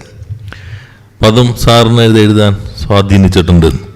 അത് സംബന്ധിച്ച് വന്ന പുസ്തക നിരൂപണം എന്ന് അദ്ദേഹം സൂചിപ്പിച്ചിട്ടുണ്ട്. ഞാൻ അദ്ദേഹവുമായി സാറുമായി അടുത്ത് പരിചയപ്പെടുന്ന CSCSൻ്റെ തുടക്കത്തിലാണ്. അന്ന് ഡോക്ടർ ഐസക്കിനെ പേടിച്ചിട്ട് ഞാൻ പിന്നെ അതിനകത്ത് പോയതാ. CSCS ഞങ്ങൾ തുടങ്ങിയപ്പോൾ ഐസക്കിൻ്റെ അനുഭവങ്ങൾ നമ്മുടെ മുൻപിലുണ്ടല്ലോ. അപ്പോൾ അതുകൊണ്ട് ഇവർ വല്ല വിദേശ എഴുത്തുകാരൊക്കെ ആയിട്ട് ബന്ധപ്പെട്ട് എന്തെങ്കിലും പുസ്തകം എഴുതിയാൽ പിന്നെ ഞാൻ അതിന് മറുപടി പറയേണ്ടി വരുള്ളൂ എന്നൊക്കെ പേടിച്ചിട്ട് CSC പിന്നെ ഒഴിഞ്ഞു പോയതാണ്, അല്ലേ? നമ്മൾ ഫൗണ്ടർ മെമ്പേഴ്സിൽ പെട്ടതാണ് ഞാനൊക്കെ. CSCS തുടങ്ങുമ്പോൾ സാറും Ajith, Murali sir, Martin sir, പിന്നെ കൃഷ്ണകുമാർ, റിജി, അങ്ങനെ ഞങ്ങളുടെ ആദ്യത്തെ മീറ്റിംഗ് എങ്ങനെയാണ്. അപ്പോഴാണ് ഈ വിദേശ ഫണ്ട് വിവാദം, ഫ്രാങ്കി ബന്ധങ്ങളൊക്കെ കത്തി നിന്നുകൊണ്ട് അദ്ദേഹത്തിൻ്റെ വഴി അപകടം തിരിച്ചറിഞ്ഞ് ഞാൻ തന്നെ ഞങ്ങളെ ആലോചിച്ച് അതിനകത്ത് നിന്ന് ഒഴിയാം, അതായിരിക്കും നല്ലത് എന്ന് പറഞ്ഞ് പോയതാണ്. പക്ഷേ അന്ന് മുതൽ സാറുമായിട്ട് നല്ല ബന്ധമുണ്ട്. ഒരിക്കൽ സാറിനോട്, സാറേ ഇത് സംബന്ധിച്ചൊരു പുതിയ പുസ്തകം വന്ന് സാറ് ശ്രദ്ധിച്ചോ? അപ്പോൾ എന്നോട്, എടോ അതൊന്നും വായിക്കാൻ പാടില്ല, നമ്മുടെ മൗലികമായ ചിന്തയെ സ്വാധീനിക്കും, അതുകൊണ്ട് ഒരു പുസ്തകവും നമ്മൾ വായിക്കണ്ട. തമാശക്ക് അത്രയും സാറിന് തമാശ പറയാൻ അറിയുമോ എന്നുള്ളത് ചിലപ്പോൾ ചിന്തിക്കരുത്. സാറ് അധ്യാപകൻ ആ രൂപത്തിൽ പോകുന്ന ഇങ്ങനെയാണ് സാർ തമാശ പറയുക. പുസ്തകം ഒന്നും താൻ വായിക്കാൻ പാടില്ല, നമ്മുടെ മൗലിക ചിന്തയെ അവർ സ്വാധീനിച്ച് കളയും പുസ്തകങ്ങൾ. അപ്പം അത് അദ്ദേഹം പറഞ്ഞ ഓർമ്മയുണ്ട്. ഞാൻ ഇപ്പോൾ നോക്കിയപ്പോൾ പ്രൊഫസർ CT കുര്യൻ്റെ ഒരു വാചകം, അദ്ദേഹത്തിൻ്റെ അധ്യാപകൻ മാഷ് ആദ്യം എഴുതിക്കൊണ്ടിരിക്കും, what you to exactly want to say. ആദ്യം ദീർഘമായ ഇൻട്രൊഡക്ഷൻ. ഞാൻ ഇപ്പോൾ ഇങ്ങോട്ട് വരുമ്പോൾ ഒന്ന് ഓടിച്ച് നോക്കിയപ്പോൾ കണ്ടൊരു പിടിച്ചെടുത്തൊരു വാചകമാണ്. CT കുര്യൻ പഠിപ്പിച്ചുകൊണ്ടിരിക്കുമ്പോൾ ദീർഘമായ ഇൻട്രൊഡക്ഷൻ ജോർജ് സാർ എഴുതുമായിരുന്നു വിദ്യാർത്ഥി. അപ്പോൾ അതൊക്കെ വെട്ടിയിട്ടായിരുന്നു what you do exactly want to say, എന്താണ് നിങ്ങൾ ശരിക്കും പറയാൻ ഉദ്ദേശിക്കുന്നത് അത് ആദ്യം തന്നെ എഴുതിക്കോളൂ, അത് പിന്നീടുള്ള എഴുത്തിനെ എല്ലാം സ്വാധീനിച്ചിട്ടുണ്ട് എന്ന് സാറ് സൂചിപ്പിക്കുകയുണ്ടായി. അതെ അതെ ഗുലാത്തി സാറിൻ്റെയും ആ ഭാഗത്തേക്ക് വന്നത്, ഗുലാത്തി ഇൻസ്റ്റിറ്റ്യൂട്ടിന് മറ്റ് അനുഭവങ്ങളും ഞാൻ നോക്കിയുള്ളൂ, ഞാൻ ഓടിച്ചു നോക്കിയതിനിടയിൽ വന്നതാണ്. അപ്പം നല്ലൊരു പുസ്തകമാണ്. കുസാറ്റിലെ ദീർഘകാലത്തെ അധ്യാപനം, അതിനുശേഷം CSCSൻ്റെ ഭാഗമായി നടത്തിയിട്ടുള്ള പ്രവർത്തനങ്ങൾ, പിന്നെ ഞാൻ അദ്ദേഹവുമായി കൂടുതൽ അടുത്ത് ബന്ധപ്പെട്ടത് നമ്മുടെ അമർത്യ സീരിയസ് ആണ് എഡ്യൂക്കേഷനെ സംബന്ധിച്ച്. പിന്നെ ഇതിൽ ഇപ്പം ഞാൻ മറിച്ചപ്പോൾ ഒരു വാചകം കൂടി കണ്ടു, ഈ CNR ഉള്ളതുകൊണ്ട് ഞാൻ പറയാണ്, ഒരു കോടതി വിധി എങ്ങനെ പ്രൊഫഷണൽ വിദ്യാഭ്യാസത്തെ കുറേ കൂടി വരേണ്യവൽക്കരിച്ചു, എൻട്രൻസിന് വേണമെന്നുള്ള വിധിയാണ് അദ്ദേഹത്തിനകത്ത് പരാമർശിക്കുന്നുണ്ട്. കാരണം അതൊരു സ്കാം വന്നപ്പോഴാണ് എൻട്രൻസിൻ്റെ വിധി വന്നത്. പക്ഷെ എൻട്രൻസ് വിധി വന്നതിന് ശേഷം എൻട്രൻസ് വേണം, അത് പിന്നെ കുറേ കൂടി അപ്പർ ക്ലാസ്സിന് മാത്രമായിട്ട് അത് ചുരുങ്ങി. അത് സാറിനെ കൂടി അഡ്വൈസ് തേടിയിട്ട് ഞാൻ SFI ആയിരിക്കുമ്പോൾ ഞങ്ങളൊരു സർവേ നടത്തിയിരുന്നു. അതെ, entry barriers to professional education in Kerala. അതിൻ്റെ സർവേയിലും ഇത് പ്രധാനമായിട്ട് ആയുർവേദ കോളേജ്. അന്ന് ആയുർവേദ കോളേജിൽ നമ്മുടെ സാമ്പിളിൽ ഒരു 95% MBBS കിട്ടാത്തതുകൊണ്ട് മാത്രം BAMS എടുത്തതാണ് അല്ലേ അജിത്ത്? അന്നത്തെ ഞാൻ ഓർക്കുന്നുണ്ട് ആ റിപ്പോർട്ടിൽ. അപ്പോൾ അത് ആഗ്രഹിച്ച അന്നാണ് ഞങ്ങളൊരു നിർദ്ദേശമൊക്കെ വെച്ചു, പക്ഷേ അത് എടുത്തില്ല. ഒരു ആപ്റ്റിറ്റ്യൂഡ് ടെസ്റ്റ് കൂടി എൻട്രൻസിൻ്റെ ഭാഗമാക്കി വയ്ക്കണം എന്നുള്ള നിർദ്ദേശമൊക്കെ ഞങ്ങളന്ന് വച്ചിരുന്നു.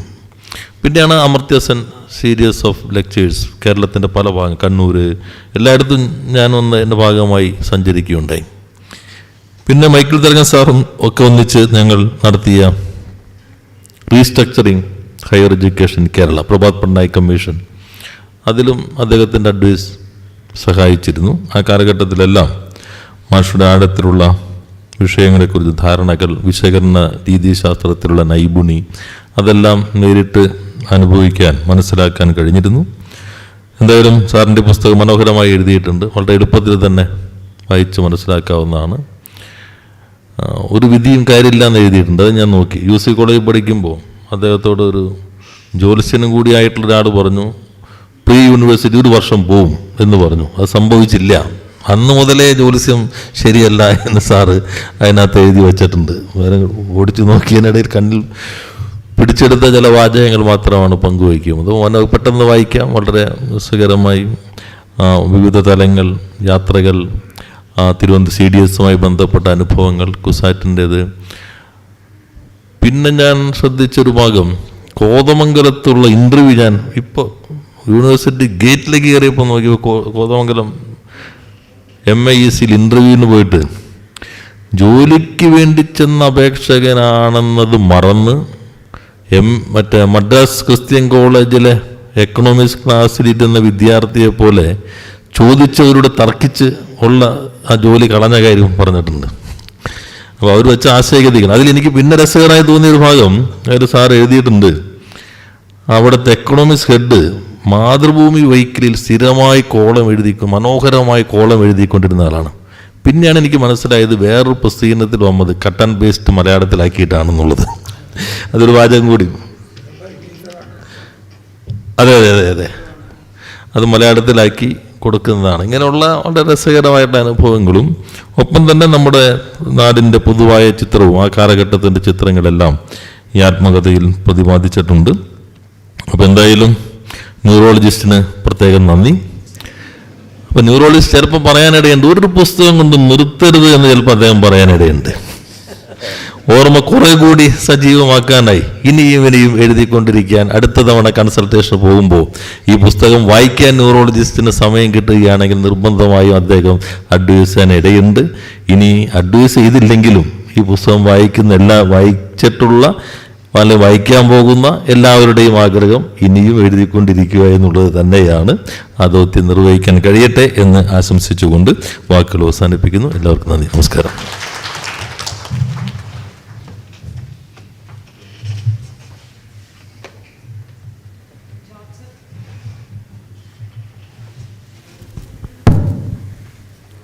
ജോർജ് സാറിൻ്റെ ഫ്രണ്ട്സ്, കൊലീഗ്സ്, സ്റ്റുഡൻസ് ആർക്കെങ്കിലും സംസാരിക്കണം എന്നുണ്ടെങ്കിൽ മുന്നോട്ട് ബ്രീഫായിട്ട് പറയാം. ഒരു കാര്യം കൂടി പറഞ്ഞോട്ടെ. ദ ബുക്ക്, സാറിൻ്റെ ഓട്ടോബയോഗ്രഫി ഈസ് ഓൺ സെയിൽ. താഴെ ഒരു കൗണ്ടർ ഉണ്ട്. So please buy. വേദിയിലും താഴെ മരിക്കുന്ന വിശിഷ്ട വ്യക്തിത്വങ്ങളെ, സത്യം പറഞ്ഞാൽ എങ്ങനെ തുടങ്ങണമെന്നും അറിയത്തില്ല. കാരണം ഇങ്ങനൊരു അവസരം കിട്ടുമെന്ന് അറിയത്തില്ലായിരുന്നു. പക്ഷേ ഞാൻ എപ്പോഴും സ്വപ്നം കണ്ടിരുന്നു, ഇവിടെ വന്നപ്പോൾ മുതൽ സ്വപ്നം കണ്ടു, ഒരു വാക്ക് എനിക്ക് പറയാൻ എനിക്ക് അവസരം കിട്ടിയിരുന്നെങ്കിലെന്ന്. So anyway, thank you very much to the organisers for giving me this opportunity. I will not be long as requested. I am Biju Matthew. I studied in this Department of Applied Economics in the year 1990 as an MPhil student, where I wouldn't want to describe Dr. K.K. George as my MPhil guide and later my PhD guide, but I would like to present to you all as a true mentor. I stand in front of you today as a teacher I've just retired from the Malabar Christian College, Calicut, as the head of the Department of Economics. And presently I've taken charge as the coordinator of the Integrated MA Development Program in the Calicut University. If I stand here and address you all today, in my capacity as a student, as a teacher, as an economics professional, it is only because of two distinguished persons, respected persons here. One is, of course, I don't have to name him, Dr. K.K. George, and then my guru is there, Dr. Shankaranarayanan. When I was unemployed and sitting at home after MPhil, Shankaranarayanan sir called me and said, there is a project coming up here, ICSSR project, would you like to join? And I came here. And in those days, I met K.K. George sir, and he said to me, he advised me, Biju, you have everything. Your language is good, you're confident in communication. Gave me a lot of pluses about what I am. And he said, your depth of the subject is insufficient. And began my journey of learning economics 1 or 2 years after completing my MPhil on his recommendation. And that's what reached me to the Malabar Christian College as an assistant professor or lecturer in those days. Thank you very much, sir. You have changed my life and you have made me what I am. Now I am a bit emotional and that's why I'm missing my words. I just would like to thank you, take this opportunity to thank you from the bottom of my heart. And I'm sure that you have guided and molded hundreds of students, and on their behalf as well, I'll salute you, sir. Thank you, everybody. Thank you for giving me this opportunity.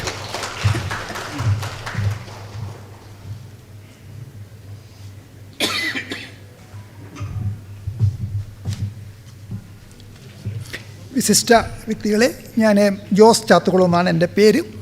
ഞാൻ 3 കാര്യങ്ങളാണ് professor K K. ജോർജിനെ കുറിച്ച് പറയാൻ ആഗ്രഹിക്കുന്നത്. ഒന്ന്, look to that his book limits to Kerala model of development. എനിക്ക് പറയാൻ പറ്റുന്നത്, സാമ്പത്തിക ശാസ്ത്രം നിലനിൽക്കുന്നിടത്തോളം കാലം സാർവദേശീയ രംഗത്ത് പ്രൊഫസർ കെ.കെ. ജോർജിൻ്റെ പേര് എക്കാലത്തും നിലനിൽക്കും. അത്ര ഉജ്ജ്വലമായിട്ടുള്ള ഒരു കോൺട്രിബ്യൂഷനാണ് limits to Kerala model of development. Nothing more and nothing less, it is there. Number 2, വളരെയധികം പോസിറ്റീവ് എനർജി എപ്പോഴും തന്നുകൊണ്ടിരിക്കുന്ന ഒരാളാണ് പ്രൊഫസർ കെ.കെ. ജോർജ്. അദ്ദേഹത്തെ കാണുമ്പോഴും അദ്ദേഹം ഒരു ഫോണിലൂടെ ഒരു കോൾ തരുമ്പോഴും നമുക്ക് എപ്പോഴും വളരെയധികമായിട്ടുള്ളൊരു പോസിറ്റീവ് എനർജി തന്നുകൊണ്ടിരിക്കുന്ന ഒരു സാമ്പത്തിക ശാസ്ത്രജ്ഞനാണ്. Appreciate that. നമ്പർ 3, ഏത് ഇൻ്റർവ്യൂവിനും എവിടെ ചെന്നാലും എൻ്റെ അനുഭവത്തിൽ നിന്നും അതുപോലെ തന്നെ ധാരാളം യങ്സ്റ്റേഴ്സ് എന്നോട് പറഞ്ഞിരിക്കുന്ന ഒരു കാര്യം, യങ്സ്റ്റേഴ്സിനെ ഇത്രയധികം എൻകറേജ് ചെയ്യുന്ന, മോട്ടിവേറ്റ് ചെയ്യുന്ന, സപ്പോർട്ട് ചെയ്യുന്ന ഒരു അക്കാഡമിഷനെ ഒരുപക്ഷെ കേരളത്തിലോ ഇന്ത്യയിലോ നമുക്ക് കാണാൻ പറ്റത്തില്ല. That is what professor K K. George. ഞാൻ എല്ലാവിധ നന്മകളും പ്രൊഫസർക്ക് നേരുന്നു. നന്ദി, നമസ്കാരം.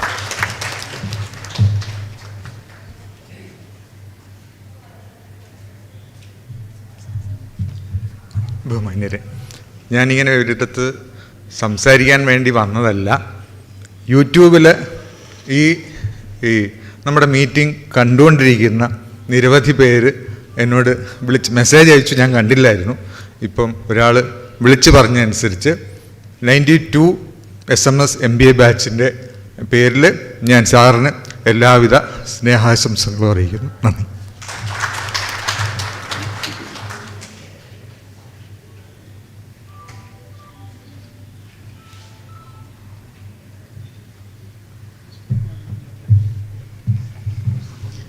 എൻ്റെ പേര് ഫിലിപ്പ്. ഞാൻ സെൻറ്റ് ബർക്ക്മാൻസ് കോളേജിലെ എക്കണോമിക്സിലെ അധ്യാപകനായിരുന്നു. സാറിൻ്റെ PhD സ്റ്റുഡൻസ്, എനിക്ക് തോന്നുന്നു ആ സ്റ്റുഡൻസിൻ്റെ സീരീസിലെ ഏറ്റവും അവസാനത്തെ കണ്ണിയാണ്. ആ ഒരു ഇളയ കുട്ടി എന്നുള്ള രീതിയിൽ എന്നെ വേണമെങ്കിൽ കരുതാം. അന്നേരം അതിൻ്റെ ഒരു വാത്സല്യം, ഒരു കരുതലൊക്കെ സാറ് എന്നോട് കൂടുതലായിട്ട് കാണിച്ചിരുന്നു. ഒരു പക്ഷെങ്കിൽ ഇളയവർ കുറച്ചൊക്കെ ശ്രദ്ധക്കുറവും അങ്ങനെയൊക്കെ ഉള്ളവരാണ്. അത്തരത്തിലെ ഒരു വിദ്യാർത്ഥി എന്നുള്ള രീതിയിൽ ഒരു പക്ഷെങ്കിൽ എനിക്ക് തോന്നുന്നു ആ ഗവേഷണത്തിൻ്റെ ആ ഒരു റിഗറും കാര്യങ്ങളുമൊക്കെ നേരത്തെ ഇതിനു മുൻപ് ഗവേഷണം നടത്തിയവരൊക്കെ സാറിൻ്റെ സ്റ്റുഡൻസ് ആയിട്ടുള്ളവരെന്ന് ചെയ്തിട്ടുണ്ടോ എന്നെനിക്കൊരു സംശയമുണ്ട്. ഇവിടെ എനിക്ക് മുൻപ് സംസാരിച്ച ബിജുവും അതുപോലെ തന്നെ മറ്റേ രജനിയൊക്കെ പറഞ്ഞു, സാർ ഒരു മെൻറ്റർ എന്നുള്ള രീതിയിൽ. ഒരു പക്ഷെങ്കിൽ അത് മാത്രമാണ് എനിക്കൊന്ന് അനുസ്മരിക്കുവാനായിട്ടുള്ളത്. ഞാൻ എൻ്റെ റിസർച്ചിൻ്റെ ഡ്രാഫ്റ്റ് സാറിൻ്റെ കയ്യിൽ കൊണ്ട് കൊടുക്കുമ്പോൾ സാർ ആദ്യം അത് മൊത്തം ഒന്ന് വായിച്ചു കഴിഞ്ഞിട്ട് സാറിൻ്റെ ഒരു പ്രത്യേകത എന്ന് പറയുന്നത് വിദ്യാർത്ഥിയുമായിട്ട് ഈവനിങ്ങുകൾ സാറ് വിളിച്ചിട്ട് 3-4 മണിക്കൂർ സാറ് മൊത്തം വായിച്ച് അതിനകത്ത് ഇങ്ങനെ കുറിച്ചുമൊക്കെ ഇട്ട് കമ്പോട് വായിക്കുക, അത് പറഞ്ഞു കൊടുക്കുക എന്നൊക്കെ പറയുന്ന രീതിയിൽ സാർ അവരെ ശ്രദ്ധിക്കുകയും എടുക്കുകയും ചെയ്യുമായിരുന്നു. എന്നോട് പറഞ്ഞ ഒരു വാചകം ഞാൻ ഓർക്കുന്നു. ഇപ്പോഴും ഞാൻ പിന്നീട് സ്റ്റുഡൻസുമായിട്ടൊക്കെ മീറ്റ് ചെയ്യുമ്പോഴും ഞാൻ അവരോടൊക്കെ പറയുന്നതാണ്. സാർ പറഞ്ഞു എന്നുള്ള രീതിയിൽ, എൻ്റെ മെൻറ്റർ എന്നോട് പറഞ്ഞു എന്നുള്ള രീതിയിൽ, ഫിലിപ്പെ, കാക്ക താലിയുന്ന ന്യായം ഉണ്ട്. ആ ന്യായത്തിലത് പറയുന്നത്, കാക്ക വന്നിരുന്നു, മാമ്പഴം വീണു, ഒരു പക്ഷെങ്കിൽ പിള്ളേർ കല്ലെടുത്തെറിഞ്ഞിട്ടായിരിക്കാം, കാറ്റ് വന്നുകൊണ്ടായതാ, അല്ലെങ്കിൽ മറ്റു പല കാരണങ്ങൾ കൊണ്ടാകാം. ഇതെല്ലാം ഒരു ഗവേഷണ വിദ്യാർത്ഥി എന്നുള്ള രീതിയിൽ നമ്മൾ കാണണം. അതുപോലെ തന്നെ സാർ എനിക്ക് പറഞ്ഞു തന്ന വേറൊരു വലിയ പാഠം ഡേറ്റയുടെ കാര്യത്തിൽ, ഞാനൊരു അധ്യാപകൻ, താനും ഒരു അധ്യാപകൻ, അതുകൊണ്ട് ഒരു ഗവേഷണ വിദ്യാർത്ഥിക്കുണ്ടായിരിക്കണം നമ്മുടെ ലാബെന്ന് പറയുന്നത്. അത് നമ്മൾ കളക്ട് ചെയ്യുന്ന ഈ സൊസൈറ്റിയിൽ നിന്ന് എടുക്കുന്ന ഡേറ്റയും അതുപോലെ തന്നെ സെക്കൻഡറി ഡേറ്റയും ആണെങ്കിൽ അതാണ്. അതിനകത്ത് നമ്മൾ മുഴുവനായിട്ട് സത്യസന്ധത പാലിക്കണം.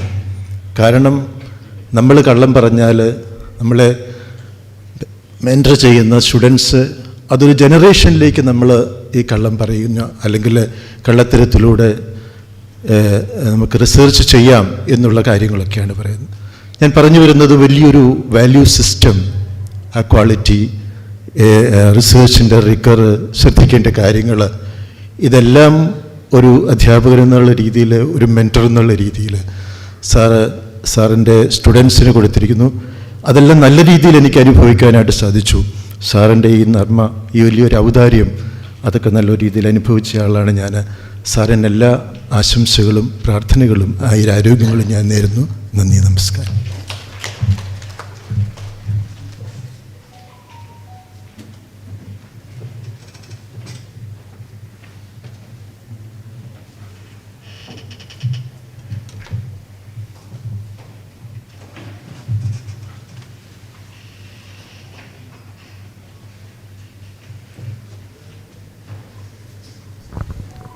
ഇനി ആർക്കെങ്കിലും സംസാരിക്കാനുണ്ടെങ്കിൽ മുന്നോട്ട് വരാം.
സമയം അതിക്രമിച്ചായതുകൊണ്ട് എനിക്ക് എല്ലാവരോടും നന്ദി പറഞ്ഞുകൊണ്ട് ഞാൻ I think I will conclude that.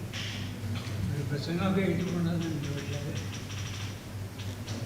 5 minute ഉള്ളൂ.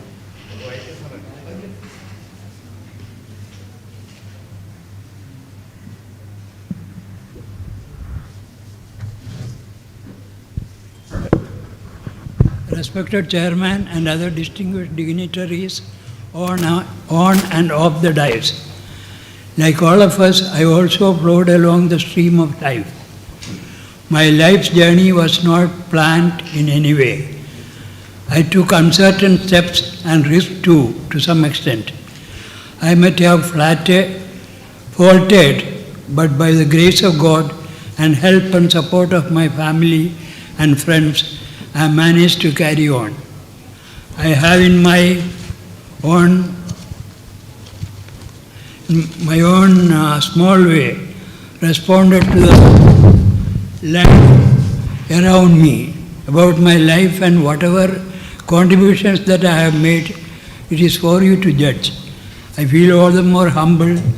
I take this opportunity to thank all of you, not only for those who are present here today, but also those who are far.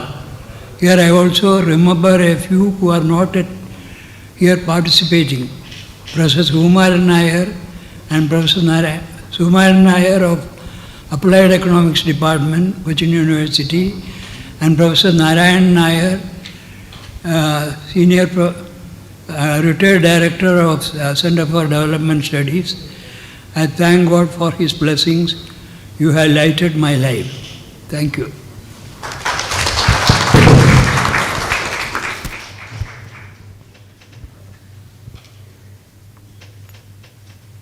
Suggest that we give him a standing ovation.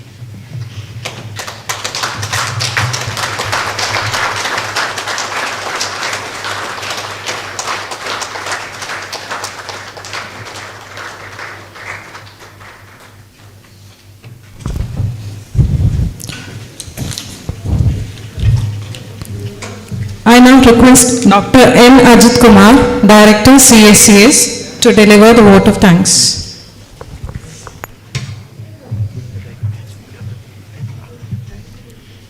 വേദിയിലും സദസ്സിലുമുള്ള വിശിഷ്ട വ്യക്തിത്വങ്ങളെ ഞാൻ ദീർഘമായിട്ടൊരു കൃതജ്ഞത പറയാൻ ഉദ്ദേശിക്കുന്നില്ല. 25 വർഷം മുമ്പാണ് CSCS തുടങ്ങിയത്. താരതമ്യേന ഗവേഷണ പരിചയം കുറവുള്ള ഞങ്ങൾ ചിലരോടൊപ്പം ചേർന്ന് CSCS തുടങ്ങുകയും അതിന് ദിശാബോധം നൽകുകയും പുതിയ ഗവേഷണ വിഷയങ്ങൾ കണ്ടെത്തുകയും ഒക്കെ ചെയ്യുന്ന കഴിഞ്ഞ 25 വർഷമായിട്ട് ഞങ്ങളോടൊപ്പം സാറുണ്ടായിരുന്നു. അപ്പോൾ സാറ് എൻ്റെ ഒരു എക്സാമ്പിൾ ഞാൻ എപ്പോഴും പറയാറുണ്ട് പുതിയതായിട്ട് വരുന്ന റിസർച്ചേഴ്സിനോട്. അതിതാണ്, സാധാരണഗതിയിൽ സാറ് ഒരു ഗവേഷണം നടത്തുമ്പോൾ 5ഉം 6ഉം ഡ്രാഫ്റ്റെങ്കിലും സാറ് റിഗറസ് ആയിട്ട് വായിച്ച് തിരുത്തുകയും അത് കഴിഞ്ഞിട്ട് മറ്റുള്ളവർക്ക് കൊടുത്ത് അവരുടെ അഭിപ്രായങ്ങൾ സ്വീകരിച്ച് തിരുത്തുകയും ചെയ്യും. പലപ്പോഴും പുതിയതായിട്ട് ഗവേഷണത്തിന് വരുന്നവർ 2 ഡ്രാഫ്റ്റ് കഴിയുമ്പോൾ തന്നെ ഒരുമാതിരി മടുപ്പ് കാണിക്കുക എന്നുള്ളതാണ് കണ്ടുവരുന്നത്. അപ്പോൾ ഈ എക്സാമ്പിൾ പലപ്പോഴും ഞാൻ പറയും. എനിക്കും അതൊരു പാഠമായിരുന്നു. കാരണം 3ാമതും 4ാമതും വായിക്കുമ്പോൾ ഇത് സാമാന്യം ബോറടിക്കുന്ന ഒരു പരിപാടിയാണ്. സ്വന്തം ഡ്രാഫ്റ്റ്, സ്വന്തമായിട്ട് എഴുതിയ കാര്യങ്ങൾ. അപ്പം 5ാമതും 6ാമതും ആകുമ്പോഴത്തേക്ക് നമുക്ക് തോന്നുക ഇതിൽ പുതിയതായിട്ടൊന്നുമില്ല എന്നാണ്. ആ ഒരവസ്ഥയിലും ആദ്യ വായനയുടെ റിഗറോടുകൂടി തന്നെ അവസാന വായനയും 6ാമത്തെ വായനയോ 7ാമത്തെ വായനയോ വരെ നടത്തുന്ന സാറിൻ്റെ വർക്കിലെ റിഗർ നമുക്കെല്ലാവർക്കും ഫോളോ ചെയ്യാവുന്നതാണ്. അത് പലരും ഒരു പരിധിവരെ സാറിനോടൊപ്പം വർക്ക് ചെയ്തവർ അതിനുവേണ്ടി ശ്രമിക്കുന്നുണ്ട്. ഇവിടെ എത്തിച്ചേർന്ന എല്ലാ വിശിഷ്ട വ്യക്തിത്വങ്ങൾക്കും സാറിൻ്റെ സുഹൃത്തുക്കൾക്ക് എല്ലാവർക്കും ഒറ്റ വാക്കിൽ നന്ദി പറഞ്ഞുകൊണ്ട് നിർത്തുന്നു.